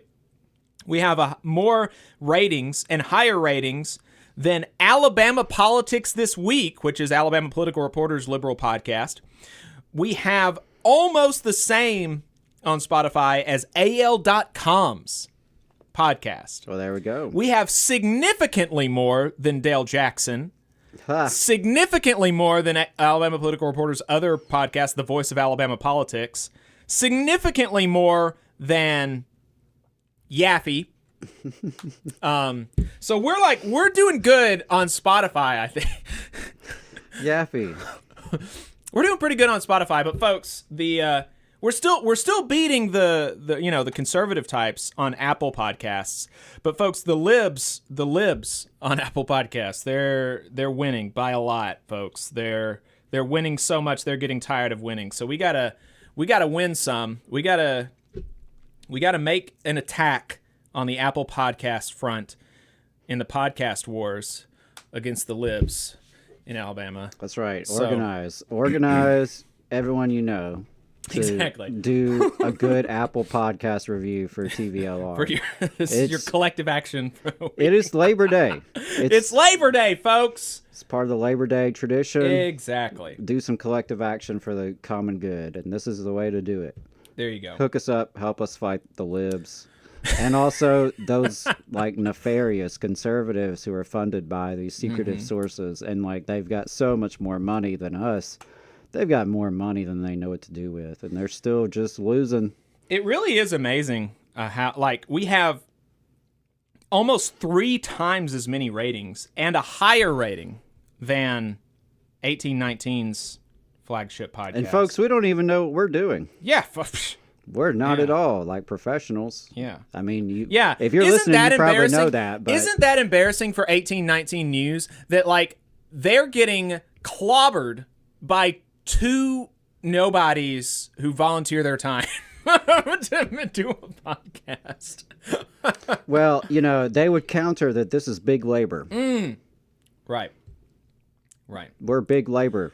Taking over. We're turning the podcast airwaves into Detroit. That's right. Because we are taking over. We are the outside interest. That's right. I would compare books with 1819 News any day. I will make our book. I will publish every page of our books online if 1819 News does it first. Okay. So there you go. Let's see if they accept the challenge. We know you're listening. There you go. Yeah, for sure. They probably pay an intern to listen to other podcasts to get stuff to talk about. There you go. All right. So we got a great overtime lined up for you today. Ari Bloomekatz going to be coming on here in a moment to talk in these times and movement media. Also going to be talking about the Painters Union and what they're doing on Gaza. Really good stuff, talking about Vance and Walls addressing the firefighters union. We're going to start off talking about these polls about the popularity of unions. So, Adam, you've been taking a look at some of these polls. What's going on here? Yeah, I guess the big takeaway is that the newest Gallup poll shows that labor union disapproval is at a 57-year low. They haven't seen this low of a disapproval rating in 57 years of labor unions. So 70% of Americans say they approved of unions in August. And that's just 1 point shy of the record that was hit in 2022, which was, by the way, a 57-year high at the time. So the thing that is interesting to me is that it has stayed for the last couple of years, right? Like coming out of the pandemic, we saw this labor union resurgence, and really Alabama helped kick a lot of this off, right? With the Amazon warehouse organizing campaign in Bessemer, the Warrior Met coal strike shortly after. So Alabama helped kick off a lot of this labor union resurgence, and the people have been remarkably behind us. And, I've been curious and nervous, like, okay, is it going to turn at some point? Like, are they going to turn on us? But, it's not looking that way, despite all the propaganda and misinformation against us. And that's what's really remarkable, I think, is that, 70% of Americans don't agree on much, but 70% say they support labor unions, and it's supposed to be even higher among Gen Z and millennials, is my understanding. The stuff I saw this week didn't break it down by age, but we're definitely seeing a lot of that in folks under 45 or so. Seems to be a lot more interest, and so that's really cool. Obviously, it's good news. What do we do with that? What do we make of that? I think is a big question. Because it's one thing to say that people support you, but it's another thing to grow your numbers. And right, that's been the disconnect. Is the last couple of years, we're in the news more than we've ever been in like generations. Certainly in my lifetime, we are in the news more than we've been. We have popular approval ratings that are at these all-time highs, and so. But it's not growing our membership yet. Now, there could be some signs that maybe it's coming, right? There are more and more union election petitions that are being filed. We do have some big organizing campaigns that are underway, including in new industries. You mentioned earlier about the Guardian report. What was it? How many grad students? 38% of all graduate workers are in unions now. Right. That's a big shift from not that long ago. That is a big shift. So you're seeing the growth in grad students and other higher ed. You're seeing the growth in retail shops, like REI and Starbucks and Trader Joe's. And those are small compared to the number of shops available in the country, but you've got to start somewhere. And so seeing that take off, and of course the UAW's big emphasis on organizing the non-union auto industry. So with all those things in play, there is reason to believe that we will get our membership up. But I would say that all unions need to be investing in new organizing like yesterday. In a huge way. Right. In a huge way. You should be looking for pennies under the couch cushion to spend on new organizing right now. When people say they want a union, people say they support unions, well, by God, we got to get it to them, and we got to figure out a way to get them in the unions. Right. And so I would say that is our biggest challenge. We're talking about Labor Day and kind of the movement, where we're at, like that is a huge challenge that we have, is capitalizing on the popular support to really grow our numbers, because we have to have big numbers. At 10%, we're just not going to get the respect that we need. Right. We represent the majority interest. Like the majority of people are labor. The majority of people are working class, whether they belong to a union yet or not. Obviously, most of them don't. And that's the problem we have to solve. But the labor movement represents the majority, the vast majority that is working class. So we have to really build on that and capitalize on that support and get our actual dues paying members up to, 50s and 40s and 60s level membership. That's the kind of level we got to see. Yeah, and so that one of the pieces of homework for folks who are listening to this over the next week or so is really be thinking about what you can do to bring more people into the movement. If you are in a union, one of the most powerful things that you could do is to ensure your contract is enforced. Make sure that you bargain a historic record contract in the next round of negotiations, and then be thinking about other people in your industry, in your area, who are not union that you could unionize. That after your next round of contract negotiations, you can take your contract to and wave it at the plant gates and say, look what we have.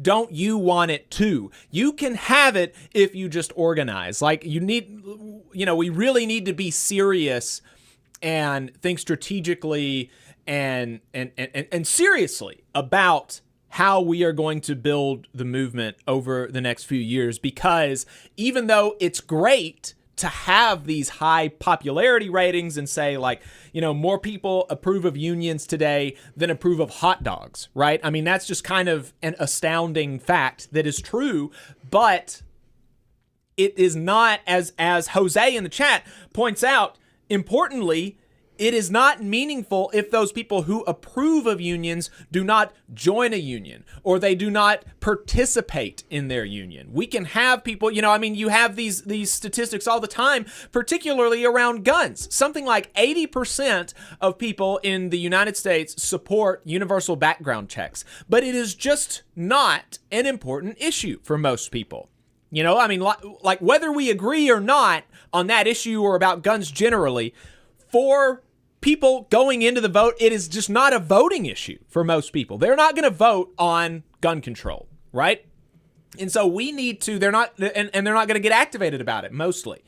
And so we need to do something to change this 70%, which is what is ultimately kind of passive support, into active support and participation.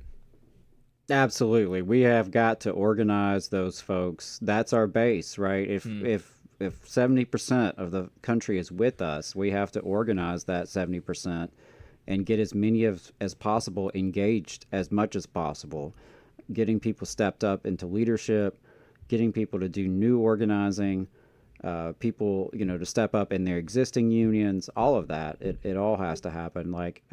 It has to be a mass movement. And we talked about labor in the pulpit earlier. We've got to be spreading the union organizing, just like, spreading the gospel.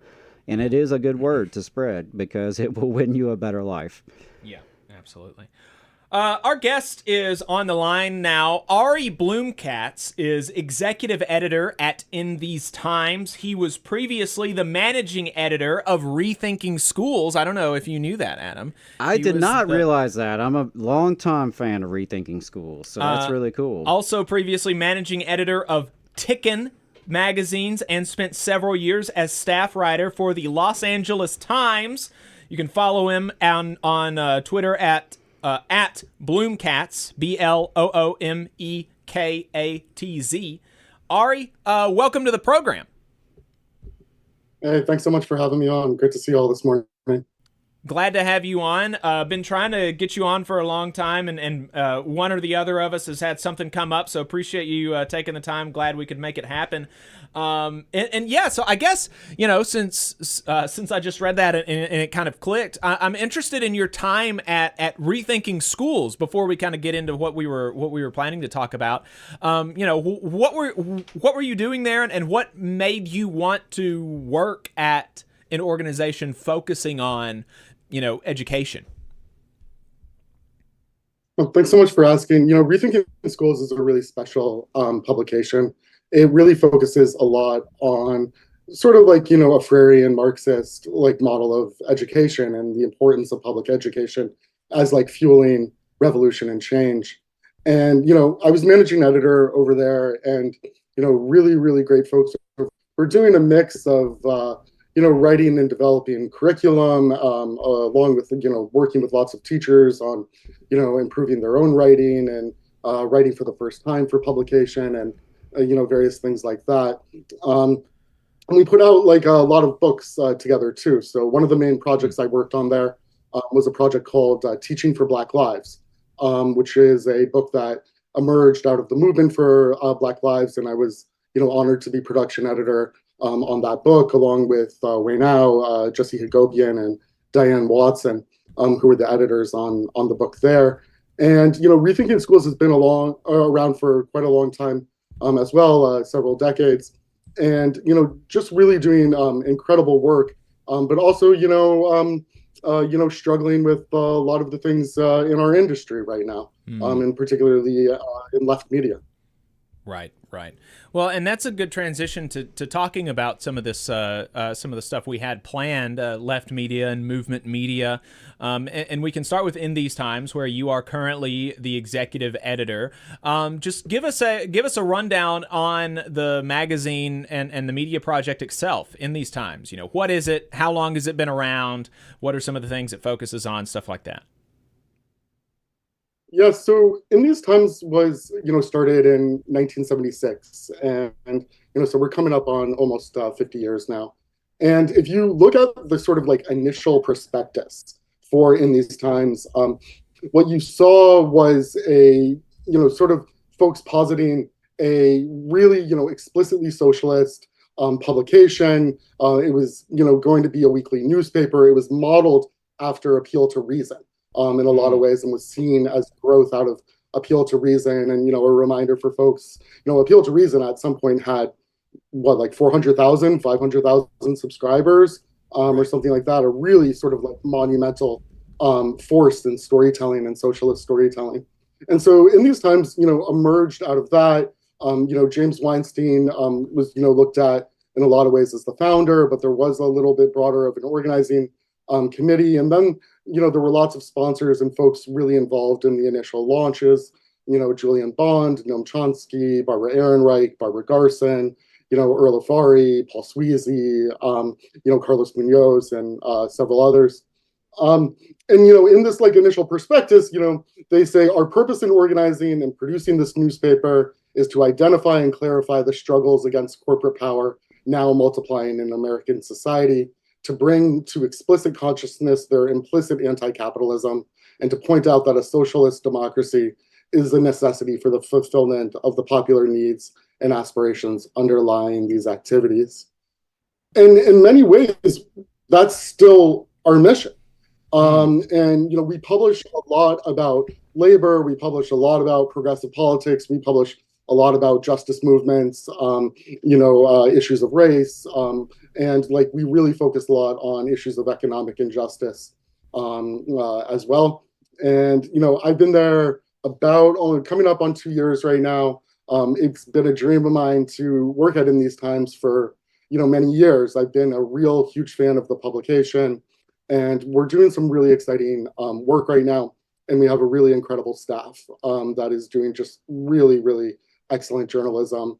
And one of the highlights and I think one of like sort of like the markers of In These Times is most of our work is explicitly in depth and really investigative, and a lot of the investigative work we're doing has been really impactful, but so has a lot of the other work as well. And we do focus a lot on what we describe as like impact on like actual like change as resulting from the publishing as well. So yeah, really excellent place. And we're Chicago based. It was when In These Times was founded, it was folks did move to Chicago to start it, and it was very explicitly to be in Chicago.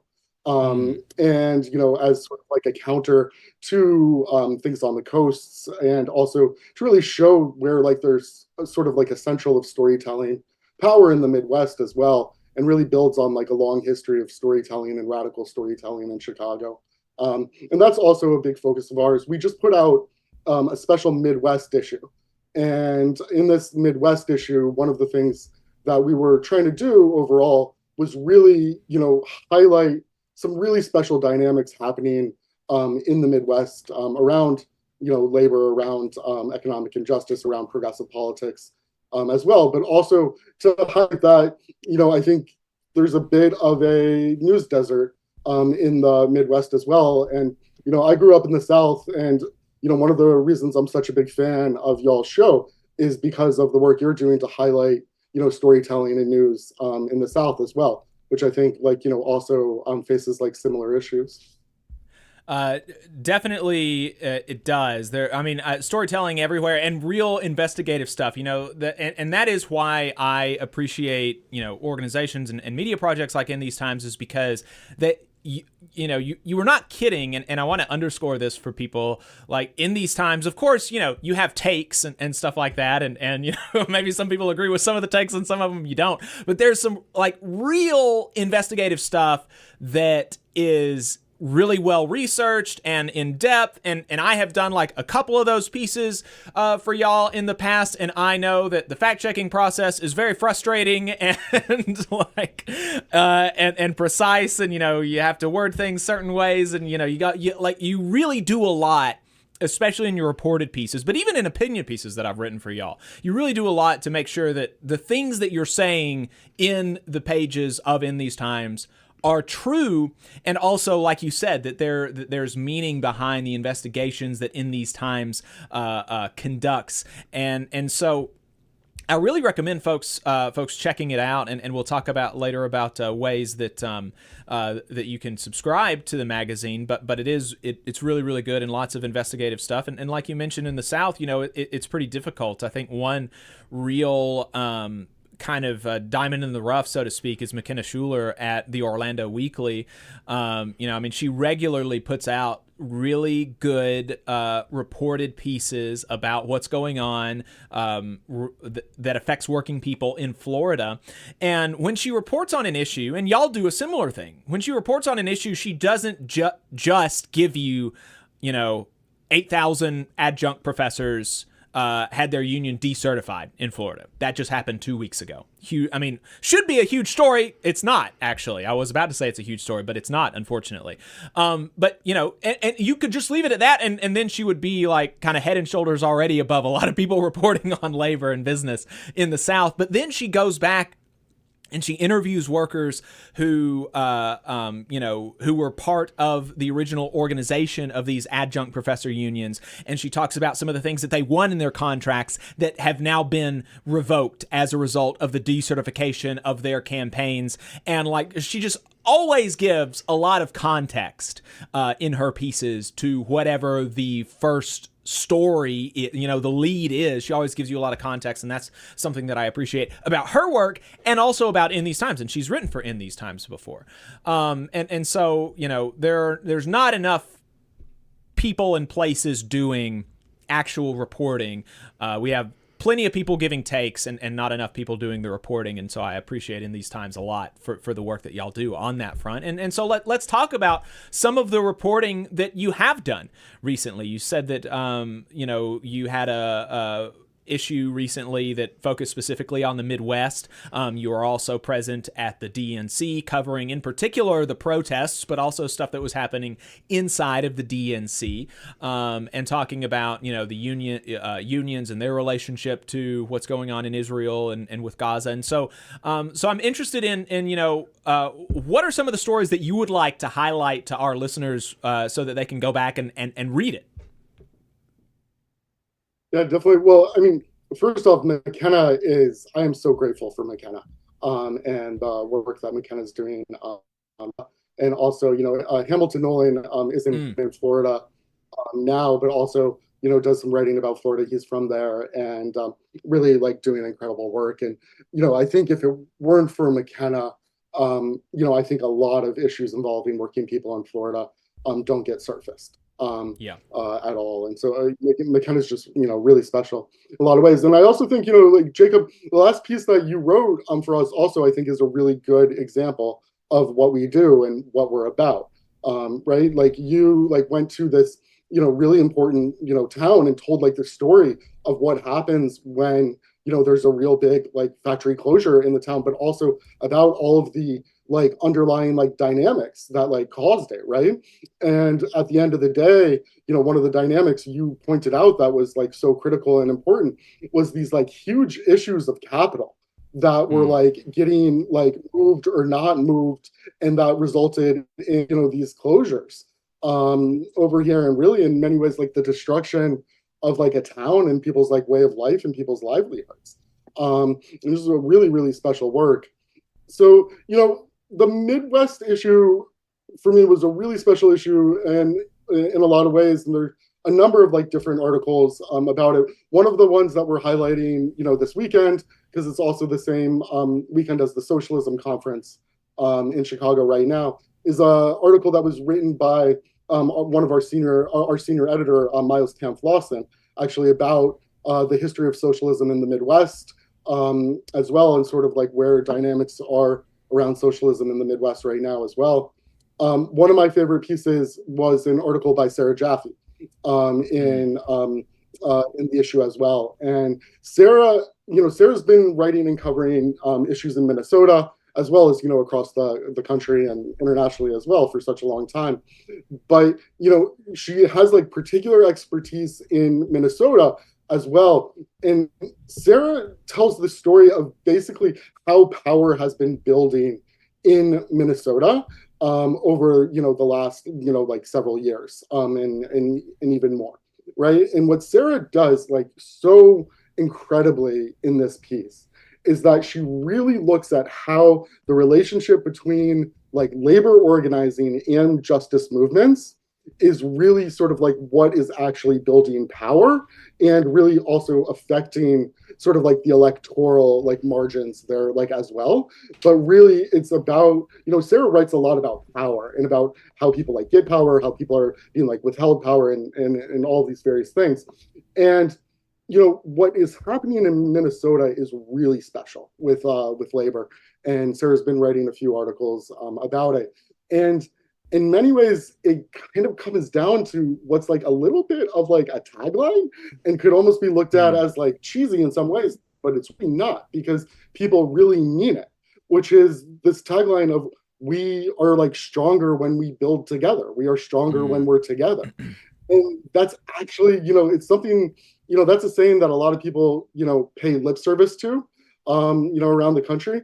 But in the Twin Cities in Minnesota, this is like, something that people really deeply mean, that, organizers really, really deeply consider and have put into practice in a lot of different ways. So, even before this most recent article, Sarah wrote about what had been, sort of like 10 years, a decade in the making of folks aligning contract expirations for around the same time and being able to like leverage the power of those contract expirations around the same time. And in so many ways, this is a preview. This is like a small microcosm of what Sean Fain and UAW are putting forth and proposing for May Day 2028, right? Which is for, folks to align, as many contracts to leverage as much power in 2028. And what we saw in Minnesota very recently was how this actually can work and how this actually like plays out.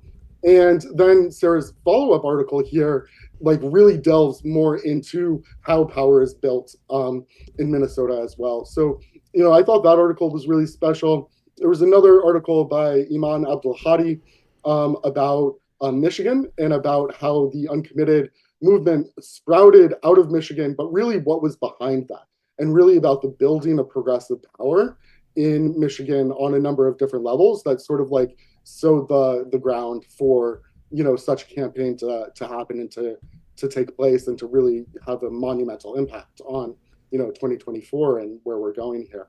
So those are three of the articles there that, are really great, but there's a whole lot more in that issue that's really special. Folks can go to the website and check out a lot of it, and we're still releasing articles from the issue now. Right. And, you mentioned the effort by Sean Fain and the UAW to get other unions to align contracts with their expiration of May 1st, 2028. And in addition to the UAW pushing this, through their own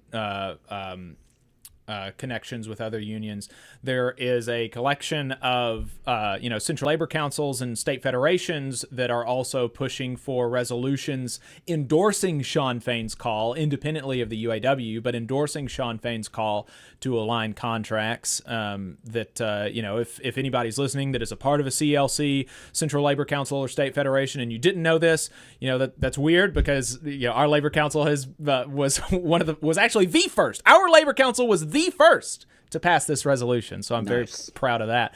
Bargaintogether.org is where, folks can find template resolutions, frequently asked questions, and stuff like that. Get resources for trying to pass this resolution at your own CLC and get some kind of tips and stuff for following up with your affiliates after you pass the resolution. Because following up, much like a union contract, following up on the resolution is the thing that's actually going to make it happen. Passing a resolution at the Central Labor Council itself it's not self-enforcing. You have to, you want to follow up with your affiliates, help them remember when they start renegotiating another contract. And so that's something, if folks are involved in their labor councils, you can check that out. I'm on the interim steering committee of that effort. But that brings us to, a lot of your reporting focuses on labor, as you mentioned, and talked about, and I alluded to. And you're in Chicago. You mentioned that being in Chicago is very important, and in these times has a very strong relationship, for example, with the Chicago Teachers Union, and Brandon Johnson, the current mayor, who came out of the Chicago Teachers Union. And you have strong relationships with unions across the country, both locally and internationally. Those ties are important for being, being accountable to movements and having sources and learning about stories and things like that. So those ties are all really important, but they can also be something of like a tightrope that you have to walk, right? Because just because you have a relationship with a union or a person or an organization doesn't mean that you always agree with them. And sometimes you might feel obligated to report on something that you feel like they're not doing exactly right, or they're not exactly following their principles in the ways that you had originally envisioned them, or their supporters envisioned them. And so, this is something that we constantly have to wrestle with as, a much smaller kind of project on a much smaller scale. But it is something that we have to wrestle with, as, and unions fund our program. I think something like probably 60-70% of our funding comes from unions. And so that presents a conundrum, right? If, something happens in those unions that we disagree with, and, there are tensions there.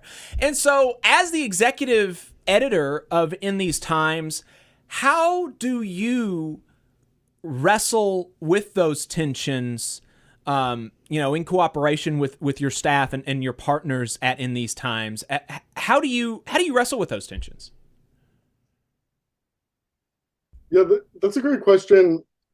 In some ways, I'm really, lucky also to have executive director, an editorial director here that, and a whole staff, honestly, that, really believes in, honesty, transparency, and that is actually, more helpful to, our movements and to, everybody, honestly, if we don't hold back when there is anything to say, when it's when there's critique that's necessary, when there's, things to highlight that are, positive and things like that. We don't, hold back in any way. And what we've found, what I found over the last couple of years, and what I think In These Times has found over, its lifespan, is that actually earns you more respect at the end of the day from your peers and from folks that you are in community with, is if you're being, honest and transparent, and that if your work is based in fact, it's based in accuracy, and it's 100%, ethical and professional. And that's, one of the things I've really, that I have a lot of pride in about In These Times, is that I think that there's oftentimes this sort of stereotype of, publications that come from, a bit more of a leftist, progressive lens, that we have somehow sacrificed our professionalism, our ethics, and our desire for 100% accuracy. And that's just not true. And I think that's, the same for you, and the same for, all of folks that we consider in our ecosystem, is that's a, label that's been, thrust upon us to try and discredit, more progressive media at the end of the day. But that's not how we operate. Like, that's just not where we are. Like, we care like deeply about these issues, and we care deeply about accuracy. We care deeply about transparency, and we care deeply being ethical at the end of the day. And so, it's really great to be, at a publication where I've got like huge support in, that sort of like execution of our content at the end of the day. But it's also, a reminder for me about how corporate media, always keeps trying to undercut the work that we do, right? Like, if we are beholden to these, to like labor, or if we're beholden to any group like in particular, or any person in particular, that's how corporate media tries to undercut us. And tries to, like you can dismiss all of the work that they're doing because look how beholden they are and things like that. Meanwhile, like, one, that's not true, but then meanwhile, like, let's look who like they're beholden to, like at the end of the day as well. Like, let's look at, I mean, speaking of like Chicago, and not to speak totally like ill, of the dead, but let's look at Sam Zell, operated the Tribune company for a long time as well. Like, let's look at like who corporate media is actually beholden to. And, I think that one of the ways they try to maintain their power is by distracting readers from going to our outlet by saying, no, that's not real journalism. That's not real stuff, and so that's how we walk that like, tightrope as well. But, like, I think like with anything where you're working with sources, it can get a little tricky at times. And, that's why we do the work we do. And, you try to figure it out at the end of the day, right? Right. Well, yeah, like you said, it's a tightrope that you have to walk, but you do have to, you have to walk it. And I think you're right that ultimately, if you can show yourself to have a certain level of independence, even from people that are quote unquote on your team, then you do get respect at the very least among the readership, if not from those people that ultimately you may have to criticize once in a while. And so with, moving from kind of thinking about how to deal with those tensions and be a partner while also being kind of an accountability mechanism, what do you think some best practices are for building movement media?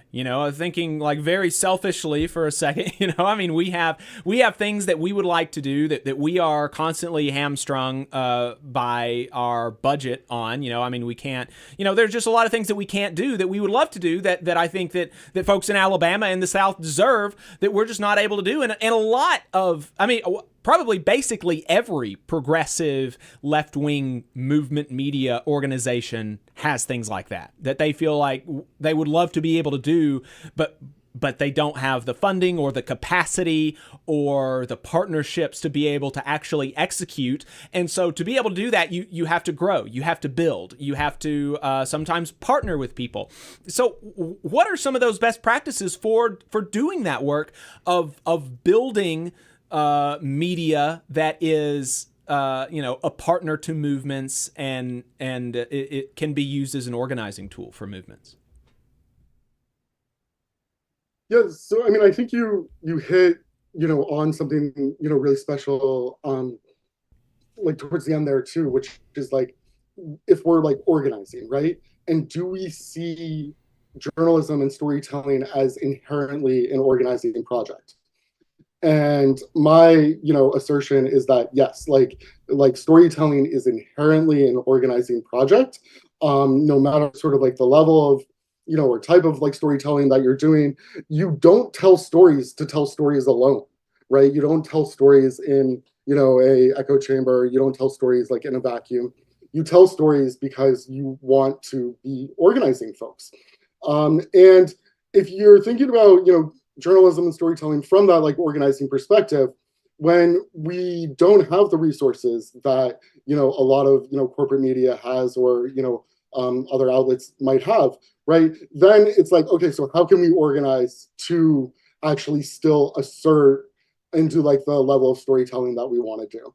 And one of the examples that I've been talking about lately is from the DNC.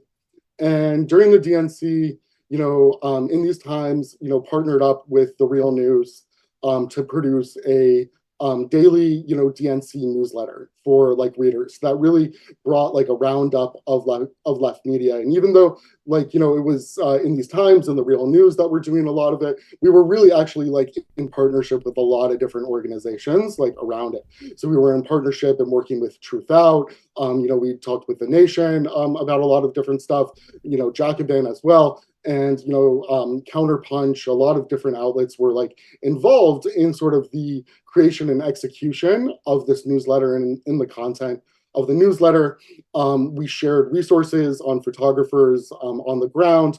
We opened up content to different outlets to share and to amplify voices and things like that.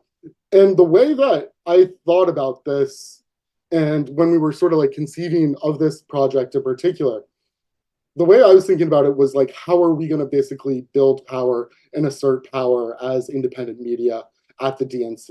And the onslaught of corporate media and reporters who honestly had no idea like what they were doing. And they were all coming into Chicago. And, I worked with several of these folks, in, my previous corporate media life. Really showed just like a fundamental, basic like lack of understanding of anything regarding the struggle for Palestinian liberation, the any sense of like labor, any dynamics, who like people were on the ground that were actually folks that would know what was going on and things like that, right? And this happens like all the time, right? Which is there's an event, there's something, a big breaking news issue or something like that. Corporate media like flocks in, swoops in, does the flyover stuff, writes a bunch of really bad, articles that get, that produce like, messages of, violence. At the DNC here, like you could actually like sort of like taste, it was like palpable how like disappointed like corporate media was that there was violence and bloodshed like at the DNC. They hyped it up so much for so long, so many months, and the payoff was just like not there. And they just like could not like stand it. You could actually like sort of see it was like weird disappointment in corporate media there. And so this like partnership that we did though, like for me really asserted a lot of like power for like independent media and gave readers somewhere to go to actually get real, news on the ground.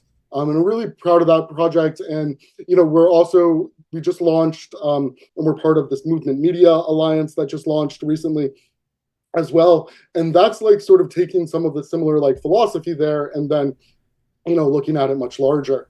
And what we can do as a collective.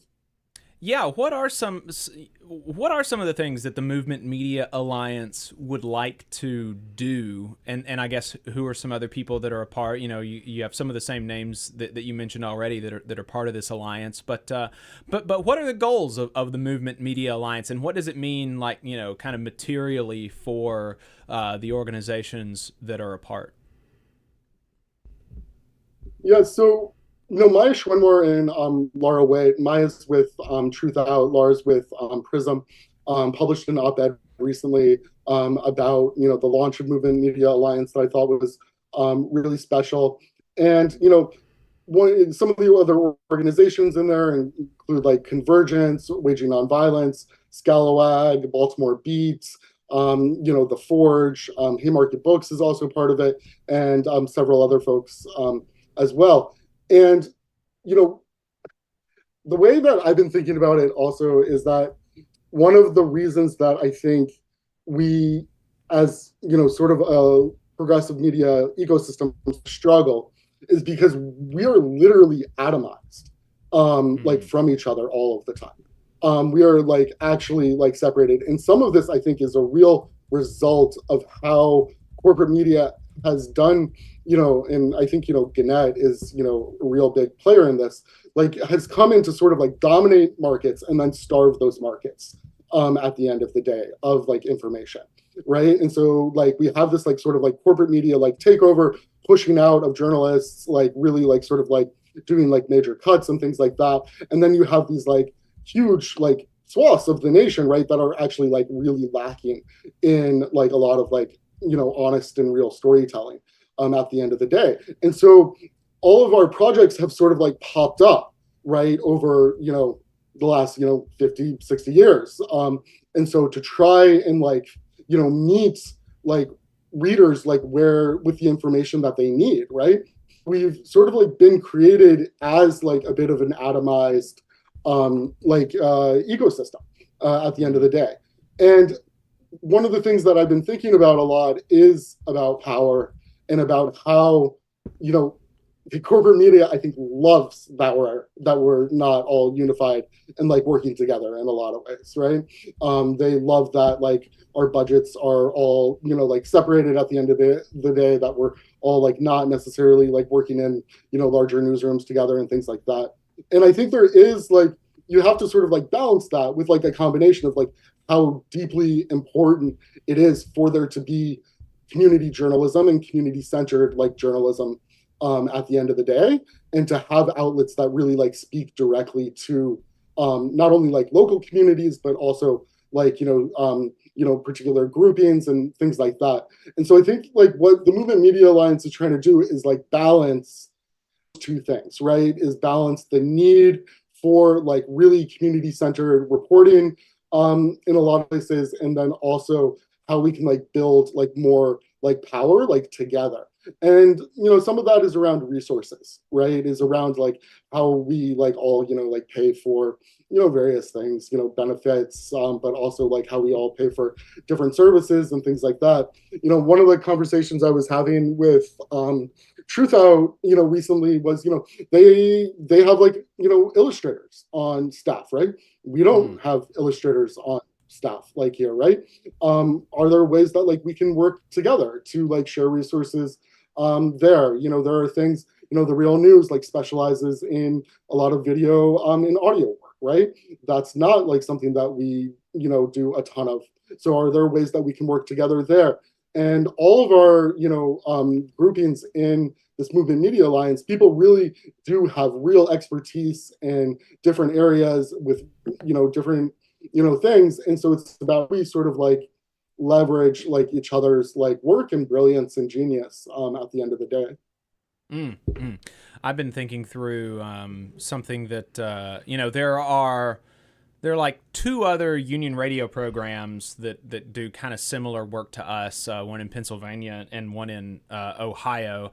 And I've thought through like a similar thing. If we wondered if we could, you know, try to do some sort of official partnership and see how we could share resources, since we're all doing like I said, a very similar thing. So I think that that's all really good. And it's really cool to see, you know, people coming together to cooperate and organize when it would be so easy to see yourselves in competition.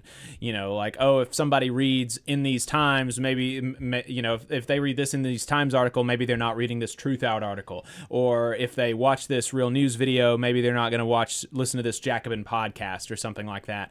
And so it's really cool to see so many organizations, you know, trying to put aside that sort of, you know, I mean, and there's some amount of good that can come from competition, like friendly competition, but really I think it has more of a negative effect, particularly in spaces like these, than it does positive. And so I'm really happy to see that kind of cooperation and think it's important and look forward to seeing the benefits that come out of that. And I think that we'll, you know, I think that the readers and listeners and viewers of these various organizations will too. Yeah. And I think like some of that competition, right, is about like, who are we in competition with? Right. And, you know, sometimes like, you know, like, you know, sometimes the way we like measure competition, right, is like who gets like the most page views on a piece, you know, or who like, you know, gets like, you know, a more high profile byline or something like that. Right. And I think that can often be a distraction, and it's a distraction that I, you know, am guilty of sometimes falling into, and that I've, really, done a lot of work to like break out of like that mindset too. Because when I think about competition right now, I don't think about competition with anybody in, what we might describe as like progressive or like movement media. I am in competition for like the public square and for like where public like discourse is right now. And I think that like we need to like recognize that there is like a fundamental like onslaught, and has been for, quite a long time, from General Otis at the very least, at the LA Times, to really be an assault on working people in this country. And it is a type of media that is designed to completely dominate the airwaves, to completely dominate all of print, to completely dominate everything, right? It can only really exist and work if it is seen as journalism, if it is seen as like the journalism, right? The actual thing, right? Which is then where we get into places where it's like, well, what do you call us? Like, are we movement media? Are we not journalism? Are we not storytelling? And, I think that like, it's important to like define ourselves in a lot of ways, but I see us in competition for like the public square. I see us like in competition for like, people who are like Elon Musk, right? And are like putting out lots and lots of not only disinformation, but are putting out lots and lots of, racist, anti-Semitic, really like problematic fascist like language, right? And things like that. So I see us like in competition with those folks, right? That is like where we need to like really like remember like where the fight is. And for me, like the fight is for like the public square. And like we are in a place where like, I think we're in a place where independent media is like really having a resurgence. Like really, I think more and more readers are like gravitating and understanding the importance of independent media, particularly as, corporate media is doing a fantastic job self-destructing. But like, for me, that's like where the competition is. And like, I really try to keep my, my like head wrapped around that. Right. I think that's a good place to be. So we've been talking to Ari Bloomekatz, executive editor for In These Times magazine. Ari, In These Times offers free print subscriptions for both members of DSA and union members. Where can people take advantage of that? Yeah, if you are having a hard time ever finding it, just type into Google free union sub In These Times or free DSA subscription In These Times. But one of the easy places to go is just bit.ly ITT free union sub, and you can sign up there. It's a really like wonderful program that we're really blessed to have and work with the Puffin Foundation with to offer these subscriptions for union members and also for DSA members as well. And like what I would suggest is not only if folks like sign up for themselves, but please, share with your locals, please share with your listservs as well. And please give us your feedback on what you like, what you don't like, what you find moving, what you find helpful, and as well, because we do also, really want to be responsive and accountable to readers. Fantastic. Ari, thank you so much. I appreciate your time. You've been very generous with your time. Thank you for the work that you do at In These Times, and look forward to reading the next issue when it comes to the House. Excellent. Thank you all so much. Really big fan of Valley Labor Report and all the work you all do. It's really remarkable and really special. Really honored to be on. Appreciate it. Thank you very much. All right, folks. Again, that was Ari Bloomekatz, executive editor for In These Times magazine. Check it out. Get a free subscription if you are a union member or a DSA member. And if you're not a union member or a DSA member, you should still get a subscription, and you should fix that other problem. Yeah, fix that other problem. Member, yeah, right? Exactly. And then if you get a free subscription, you should also probably make a donation if you have the financial, if you have the financial ability to. I I donate occasionally to In These Times, so I recommend other people do as well. It's a good publication. Like I said at the top, very few organizations do the kind of in-depth reporting that they do, so recommend checking it out. Right. In These Times, Labor Notes, Real News Network, and some of these other folks that you mentioned are really just carrying the weight for folks out there in terms of trying to tell the truth about what's happening in this country and what life is like for working people. So really appreciate all the good work they're doing. Couldn't recommend it enough. Please do subscribe and check it out and read their stuff. Some of our very dear friends have written for that. You mentioned yourself have been in it, but Kim Kelly, Hamilton Nolan, some really great writers that are in the subscription every month. Kim Kelly is now a columnist.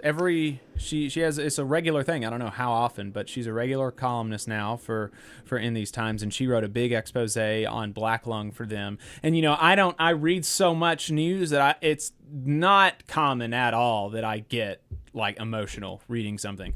And I almost cried reading that piece that she wrote about black lung. Very moving. And Ari was talking about like impact journalism, like that piece and her other reporting. She didn't just write one piece on black lung. She's been writing a lot about black lung and coal miners over the last few years. And that piece was a very big reason for that they were able to get the silica rule passed in the Department of Labor. It kind of galvanized people around that, and so really making a difference with the work that she's doing for In These Times and the work that they are executing over there. So really, really good stuff. Recommend it. Sign up. Yeah, and I'm interested in this Movement Media Alliance and what takes shape there. Yeah. Might even have to reach out at some point and see if there's an opening for a radio program. Yeah, if they have room for little old us. That's right. We're holding it down in the southern airwaves, so that's right. Didn't want to put Ari on the spot. Couldn't ask him that while he was on. Didn't want to make it awkward if he said no. But we might reach out. I don't know. We'll see. All right, folks. So the Painters Union. We're big fans of the Painters Union. Obviously, mentioned in the conversation with Ari. A big portion of our funding comes from unions, including the Painters Union. The Painters Union is one of our largest sponsors, actually. And so we're very appreciative of them to the support and also appreciative of the work that they're doing. They're doing a lot of organizing work as a building trades union. They're doing a lot of advocacy work for even non-union employees in their industry, fighting against wage theft and abuse of undocumented workers in their industry. So they're doing, really, really doing a lot of good work. And they were one of the first unions to call for a ceasefire in Gaza.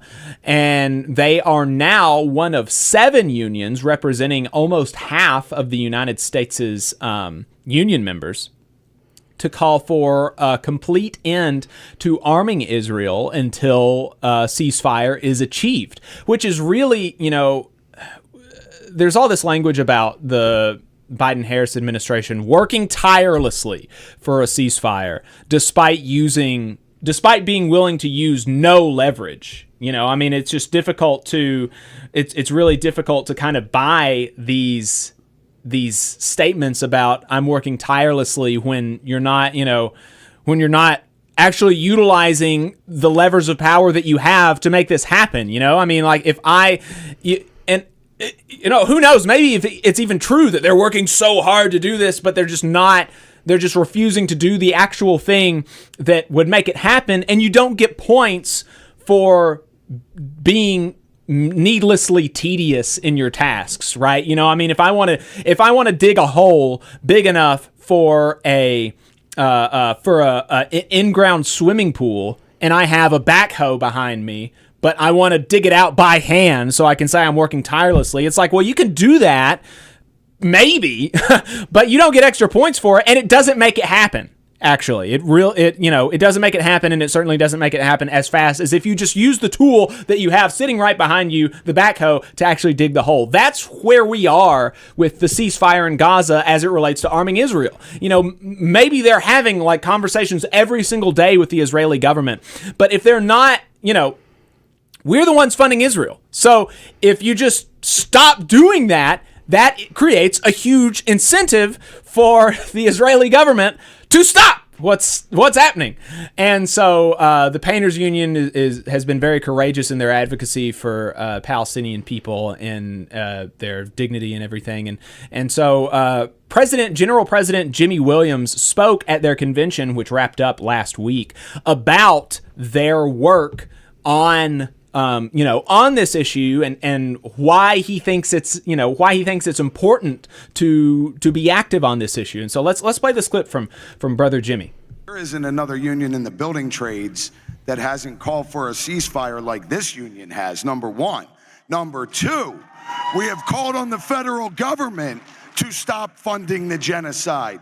I have personally been attacked for taking this position. In principle, I stand personally in support of calling for an end to the genocide that's going on right now in Palestine.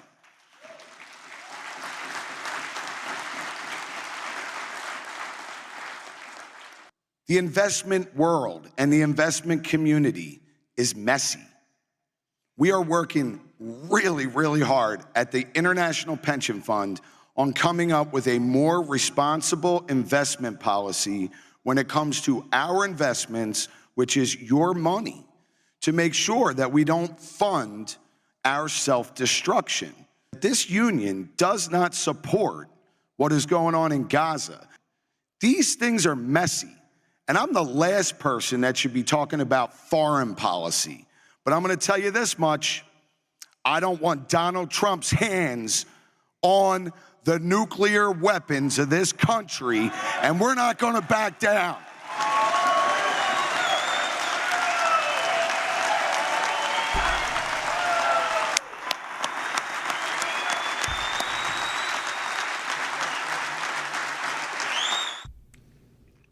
So there you go. I mean, pretty brave stance, and to rapturous applause and a standing ovation there at the end. I mean, this is not, you didn't hear any boos or anything in that clip. And so, this seems like a position that is at the very least not unpopular in the Painters Union.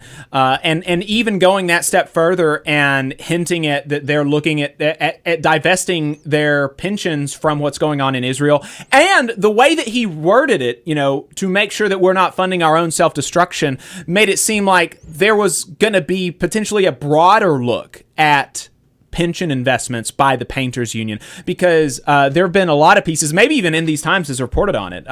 It wouldn't surprise me if they have, but there's been a lot of good reporting about how pension investments have actually been used to hurt workers, by private equity firms. Private equity firms using the pension funds of working people to buy other companies and really oppress and, destroy the wages and working conditions of workers at companies like Red Lobster, for instance. I don't know if pension funds were involved in that, but it wouldn't surprise me. But that general dynamic has played out before, and it would be really good to see the nation's largest pension funds refuse to participate in things like that, saying that, no, actually, we're not going to let private equity firms use the money of our members to destroy the livelihoods of other people, just speaking economically and within this country, much less, and even more obviously, I think our pension funds should not be used to, kill people in Gaza. I think that should really be kind of a baseline, and it's really cool to see the Painters Union doing this. I mean, they're really going out there and going out on a limb, at least, as it relates to kind of the Overton window, if you will. And he didn't do that without some pushback, including from Orrin Cass. Orrin Cass, for those of you who don't know, is chief economist at the American Compass, which is developing the conservative economic agenda to supplant blind faith in free markets with a focus on workers, their families, and communities in the nation. Okay, so it's supposedly, a capitalism skeptical, conservative, pro-worker think tank that he is the chief economists of. That's how they would like Really? That's how they would like to say it. Okay. That's how they would like people to see this this venture that they have here. But he was one of the people that was attacking our brother Jimmy Williams for his statements, saying, and, the Painters Union tweeted this clip of Jimmy Williams, and Orrin Cass retweeted it saying, "When I suggest unions should focus on representing workers and stay out of politics, I get lectured that a labor movement must exercise political power to advance economic interests. But I'm still not entirely clear on how painters benefit from accusing Israel of genocide." And, Jonah Furman, the communications director for the UAW, friend of the show, if I might say so myself, said that Orrin Cass and, his ilk are the shut up and dribble of the labor movement. And that's really right. We see these people who, say in theory, oh, I support workers, I support unions. Unions are important. We need them for, the conservative nuclear family structure and all of this kind of stuff. It's really important, but they don't support actually existing unions. Any actually existing unions they don't like, they think are too, political or whatever, right? And so he says that Orrin Cass, in response to Jonah Furman, says, if the UAW communications director cannot understand that a union leader's obligations as a representative are different than an athlete's as an individual, that explains a lot. And, obviously Jonah Furman does understand that a leader's obligations are different than an individual. Actually, it makes it more important that you speak up on these issues that do affect working people, and stuff like that stuff like this does affect working people. Obviously, the Painters Union is going to have members with family in Israel and Gaza, right? So you just have that's just this human level. There's almost certainly a connection that many of the Painters Union's members have, right? Obviously. And then you have the connection that really binds working people across the world, which is our status as working people and really our duty to other working people. The Palestinian General Trade Union Federation has called on working people across the country to do more, or across the world rather, to do more on stopping what's going on in Gaza. And so, if we as a labor movement do not have a responsibility to support other unions when they are being killed, it's difficult to imagine what we have what kind of responsibilities we do have, right? And so he talks about, Orrin Cass then goes on to quote some polls that the American Compass has done, not of union members, mind you, not of union members, but of working people, quote unquote, generally, and quote unquote potential union members. And I don't know what the hell that means. Potential union member. I don't know what that means, right? But he does not. And the question is, do workers want their organizations involved in politics? And so he waves around these polls saying, no, they don't. Despite the fact that these do not include actual union members. And, it's really frustrating seeing stuff like this, right? Because if workers actually did not want their unions active on political issues, then they would not be, right? Because the leaders of unions are elected by the membership. And so if the membership actually didn't want their unions to be active on political issues, then they would not elect leaders that have those sorts of prerogatives. And it's actually kind of funny how many union meetings and conventions and things like this that I've been to for my own union, but for others as well. And the only union meeting that I have ever been in where it was taken as a serious proposal to not engage at all in electoral politics was the Industrial Workers of the World, which I assume Orrin Cass does not want all unions to be more like the IWW. That's just going to be my assumption. Probably not. And so in every other union meeting that I've been a part of, it's taken as a given, actually, basically, that the union is an organization of its members, is a representative of its members in the workplace and in society, and that we should exercise our power thusly. And so it's very frustrating, seeing these kinds of attacks on workers and unions by people like Orrin Cass, who again, say I support unions in theory, but actually existing unions I don't like. Right. I mean, some of us really believe that an injury to one is an injury to all. Yeah.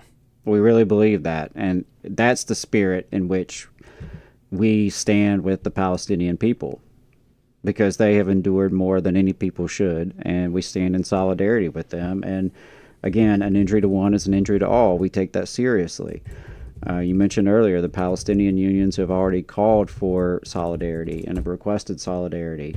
So, that's part of our responsibility, I feel like. Human rights have always been connected to our movement. It's always been a part of our movement, the fight for human rights. And I think we have a duty to speak up against genocide that is being supported by our own money and weapons, right? Our tax dollars at work. So, we have to speak up for a peace economy, not a war economy. We shouldn't have to sell our labor to the war machine to provide for our families. That's a reasonable thing. It's reasonable that our unions have those conversations, that we talk about that. There's so many issues facing our people across this country: poverty, our climate, inequality. It's time that we have these kind of conversations about building a better future. And so, I think it's ridiculous to assume that labor unions can't or shouldn't talk about these issues. Who else should? I mean, if we shouldn't, who has the standing, right? We as working people have just as much right and responsibility to speak out on issues of global concern as anyone else. And as far as I'm concerned, elected leaders of organized workers have just as much authority to speak on these matters as the buffoons in the media. Right. Right? I mean, I'm sorry, why is the president of the Painters Union a less credible person to hear from on this issue than some of the idiots that are on CNN and Fox News every day? Right. So, again, I think an injury to one is an injury to all is a real principle that some of us really do believe in. And if you really do believe that, then you can't sit by quietly when a genocide is being funded and carried out in your name and with your tax dollars. That's it's a red line. Yeah. So something else that happened last week was the International Association of Firefighters had their national convention, at which the vice presidential nominees of both major parties spoke, actually. So this is a real interesting opportunity to take a listen to the pitches that both make, especially, and both candidates make a case for them being the more pro-worker team, right? And so there's a funny bit from Vance's speech that we'll play and we'll listen to, but after that, I really want to compare the substance of Vance's pitch about being pro-worker to Walz's, and I'll see if folks can kind of find the difference. So first, let's start off with Vance, his pitch to the International Association of Firefighters, the union of firefighters, the biggest union of firefighters in the United States, on why they are so pro-worker, him and Trump. Let's listen to that. Now, President Trump and I are proud to be the most pro-worker Republican ticket in history, and I want to talk about why we're fighting for working people, why we're going to fight for unions and non-union alike. Now, our enemies and a lot of Democrats call us populists, like it's something of an insult. But if being a populist means being on the side of working people rather than the powerful elites who hollowed out our middle class and sent us into stupid foreign wars, then sign me up. I am a populist, and I'm proud of it. For decades, unions have given support to Democrat candidates without giving Republicans much consideration, and I'm not here to judge you or to blame you or to criticize you. I am here to tell you that it's a different world now. You may have noticed that Donald Trump is not exactly like Mitt Romney or some of the Republicans of the past. He is a different kind of Republican. And under his leadership, the Republican Party is the party of the American worker. Now just think about the Republican and Democrat conventions we just had. It says a lot who each party chose to put up on that stage. At the Republican convention, we were featuring everyday American workers, and of course, we had Hulk Hogan. And while it's tempting, and I'm sure it would make some big headlines, don't worry, everybody, I'm not going to try to take off my shirt here. But at the Democrat convention, it was a parade of celebrities and billionaires. It felt sometimes like every celebrity except for Hulk Hogan was at the Democratic National Convention. And I don't blame anybody for being famous or for making money, but you cannot be a champagne socialist who supports open borders and pretend that you're a friend of working men and women. It doesn't make an ounce of sense, my friends. It just doesn't. And so there you go. You see him being booed, saying that he was that they were the most pro-worker Republican ticket in history, which is not true. Which is just not true. You know, if you take a look at Wendell Willkie, for instance, who ran against FDR, his pitch for running against FDR was that for some reason the person who passed Social Security and the National Labor Relations Act wasn't actually going to protect it, but Wendell Willkie, the Republican nominee for president, was really going. I'm going to do Social Security so hard. You know, that was his pitch, right? So obviously, no. You can go back to the 50s and the Eisenhower Republican era platform that, certainly was more pro-labor than Republicans today. You could go back to the radical Republicans of the Civil War era, who literally fought against slavery. Right. Pretty bad for working people. Slavery is. But, people are loving these grand historical comparisons these days. And so the one thing that he points to in his he points to a couple of things in his juxtaposition and trying to make the case that we're the more pro-worker ticket. And that was that look at the people who were at the DNC. So this is just like rhetoric and comparing people, which was super weird because, like, famously, the Republican National Convention had one union leader. Like, that was like a big story that Sean O'Brien spoke at the RNC. That was huge. And there wasn't anybody else, really. I think that he was introduced by a local president of, like, a plumbers union or something. Which is fine, and that's all fine and good, right? But one or two. Whereas the Democratic convention had half a dozen or more presidents of international unions and then others on the stage. The president of my national union gave the invocation for the final night. It's just like not the same at all. So it's really weird to compare kind of the speeches of each of these conventions if you want to make the case that you're more pro-worker. But then the other thing, there is I kind of hesitate to say substantive kind of comparison, but he says, they support open borders and we don't, and that makes us more pro-worker, right? And so there's a policy kind of hint there. Democrats don't support open borders. Exactly. Obviously, Democrats they don't. Like, I'm sorry. I understand that people want you to believe that. I understand that there are idiots on Facebook who repeat this every day. But Democrats do not support open borders. Right. Show me where they're doing this. The last I checked, Kamala Harris was pushing for border policies that are in some ways as far right as Donald Trump from 2016. If you talk to immigration advocates, right, they're not. Talk to anyone who actually follows immigration seriously. And they can point you to the lies behind that. And that is even separate from the fact that you want us to believe that the border issue is somehow the defining issue for working people. Right. As if there are open borders, which there aren't. And as if that is the crisis facing working people, which it's not. Right.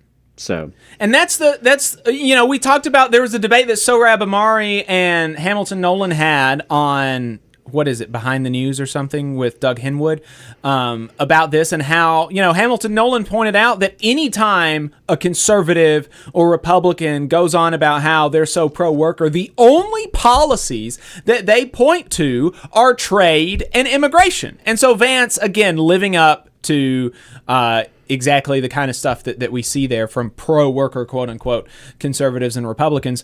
And so let's take a listen now. But before you do that, though, I do want to say, I get what he's doing, because I understand some of the shtick is going to resonate, because I'm also against the stupid foreign wars that he referenced. Right. I'm also against the billionaires and celebrities at the DNC that he referenced. That's... so I see what he's doing, and it's easy to make those comments now, meaningly, when they don't really mean anything, right? Just as an aside, as part of your rhetoric. But it's just rhetoric. It's just rhetoric, and it doesn't actually cover any of the substance. Because if you want my life to be worse in pretty much every way imaginable. But, oh, by the way, you're going to make some immigrant's life even more worse? Even worse, yeah. Oh, that's supposed to, plug me in? Right. Sorry, I don't see it. I don't see how that is relevant to working people. If you want billionaires to be richer, if you want my boss to have more power and more money, you want there to be less regulations on my bosses, right? You want them to have more power and more wealth at my expense. Mm-hmm. But you're supposed to be appealing to me. Right.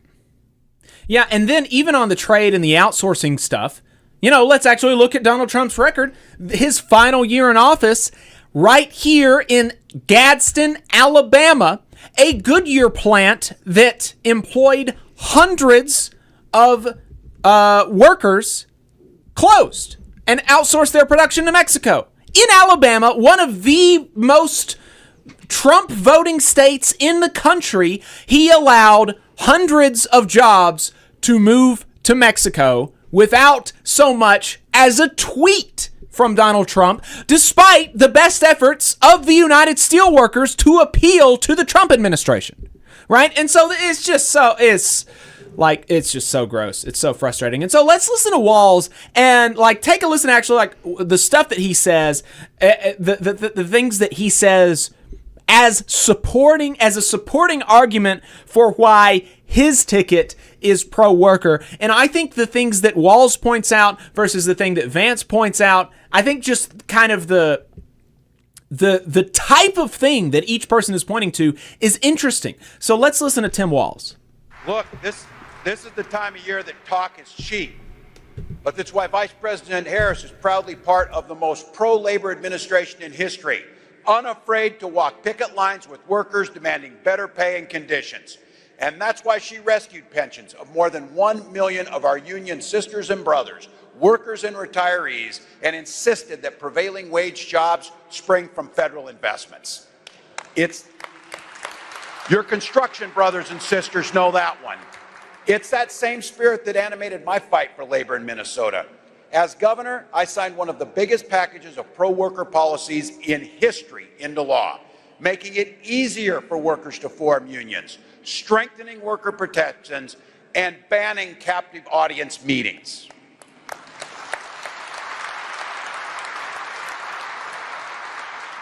Today, Minnesota is one of the best states for workers in the nation. And guess what? It's one of the best states for business. You don't have to choose between protecting workers and protecting business. They go hand in hand.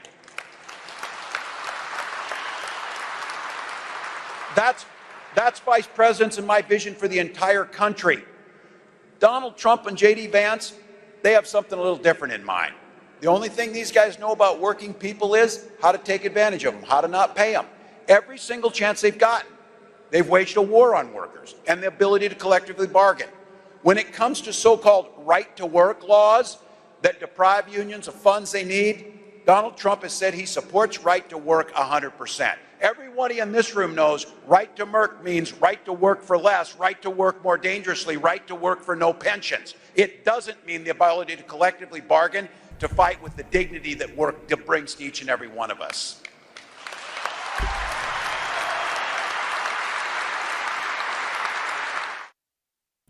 So there you go. Just in that little, and he talks about more stuff in the rest of his speech, and JD Vance talks about more stuff in the rest of his speech. And in Vance's speech, there was a really nice kind of human moment about how a firefighter saved his mom's life, and how sometimes it can be hard for a firefighter to maybe know or realize that they're making a difference, and so he kind of points to himself as there are lots of people like me that got a second chance, and because of you and the work you do in that, and that was all really nice, but I'm not going to include that because it's not not really super relevant, but it worth noting, I guess. But in that little bit where Walls is specifically kind of zeroing in on why we are pro-worker, quote unquote, this is their case. He mentions like half a dozen policies, right? He says, we're going to walk picket lines. We have walked picket lines. We saved pensions of 1 million union members, Butch Lewis, which no Republican voted for, remember. We support prevailing wage. We do not support right to work. In Minnesota, I made it easier to organize. I strengthened worker protections. I banned captive audience meetings. And our Republican opponents support right to work. And so, instead of like, he doesn't even go to, which he would even have more of a leg to stand on if he did the whole line about look who is at the DNC versus who is at the RNC, right? He would have more of a leg to stand on because actually there were more worker leaders at the DNC. But there was a lot of policy there.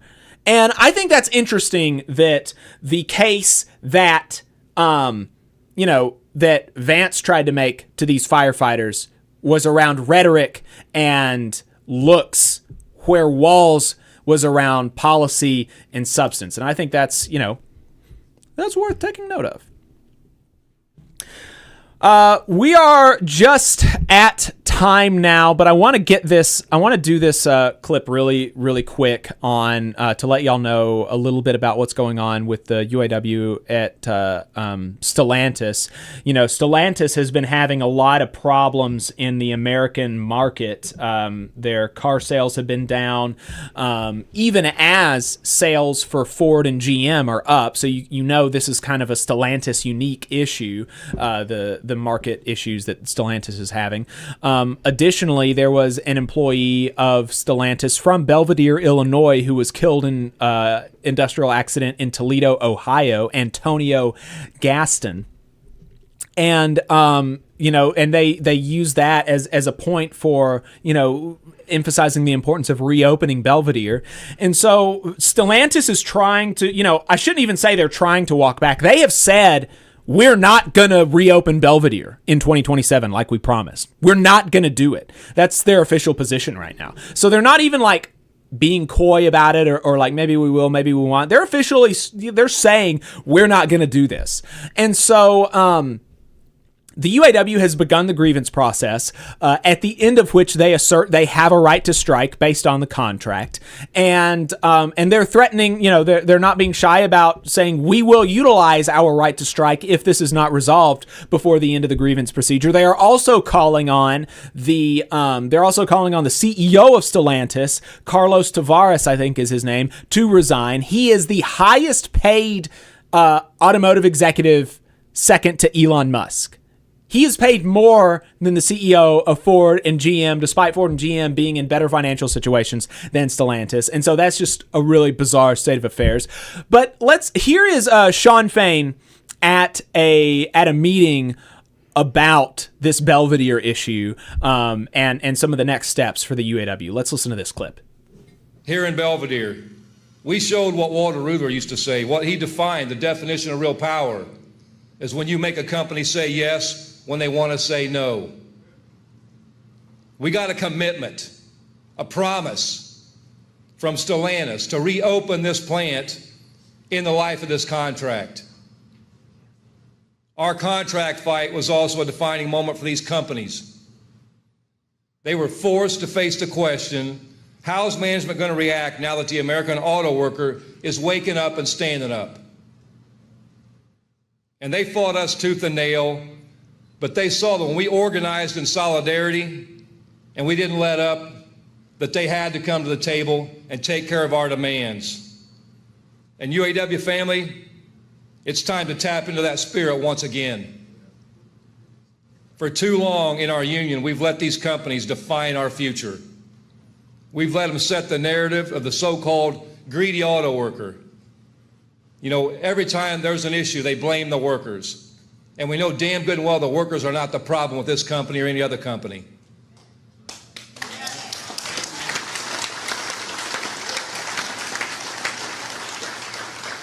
You know, we've let them control our destinies. We've let them run roughshod over our agreements. And when I took this office, I said we need to eliminate the word can't from our vocabulary. You know, they told us, you can't take on all the big three at once. They said you can't win a commitment to reopen Belvedere. And now, of course, the company's trying to say you can't enforce the contract. I'm sick and tired of being told what we can't do. It's time we focus on what we must do to protect our families and our communities.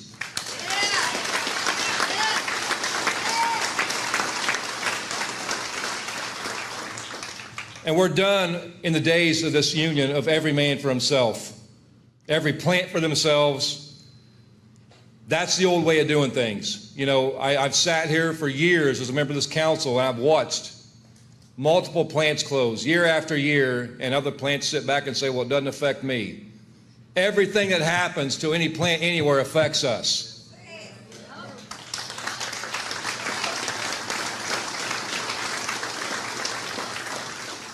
And that's why locals across this country file grievances, because we're going to stand together as a united UAW, and they're going to stand up for you. You know,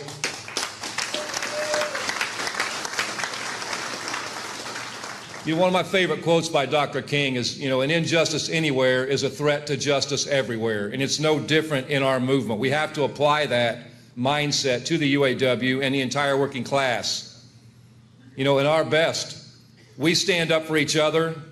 And when we stand up for each other, it's not charity, it's not pity.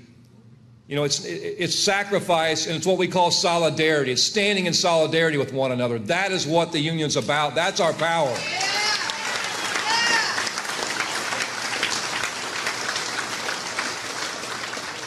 And it's the knowledge that we know that our fight at Belvedere is tied to the fights in Michigan, Ohio, and anywhere else in this country. And as Belvedere goes, so goes everybody else. And I want to be very clear on this point. Our goal is not to strike. Our goal is to bring jobs and products back to Belvedere that belong here.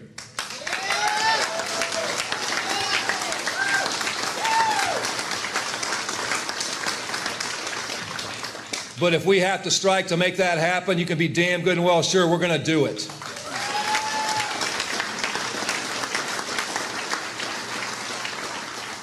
We're being very clear with Stellantis' management.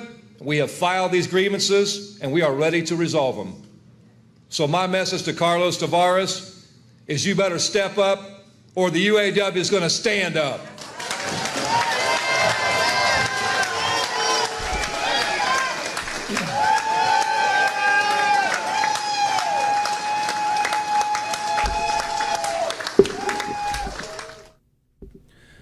So there we go.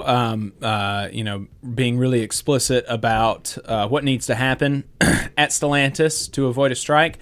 And so we'll be keeping an eye on that story. If anybody from the UAW wants to call in and talk to us about it or set up an interview, would love to do that because this is a huge issue. And, you know, being able to actually getting Stellantis to reopen Belvedere, I think is going to be really important for the UAW going forward. So we'll be keeping an eye on that. If you've got anything to contribute on that story, feel free to reach out to us, tvlr.fm/contact, and we'll try to include that in future episodes on this subject. That's going to be about it for us on this Saturday, though. Appreciate everybody tuning in. You know, don't forget about our fundraiser. tvlr.fm/union2024 is where you can donate to it. We're getting close to 10% of the way there. Would really love to be able to get the rest of the way there. So if you can and you haven't, please do make a donation, tvlr.fm/union2024. You can also get pre-order some of our merch at tvlr.fm/store. We have really cool matchbooks and stuff like that. And if you want to become a regular donor, you can go to tvlr.fm/donate. donate. And Labor Notes is having a Troublemaker School in October, on October 19th. Check that out at labornotes.org/events. Make sure you register. Get your union to send some folks. And if it would help your union to actually make that financial commitment to have a formal invitation from a Central Labor Council, let me know. Happy to write a formal invitation on the North Alabama CLC letterhead to your local union. So that's going to be it for us today, folks. Looking forward to seeing y'all next weekend. Till then, all power to the workers.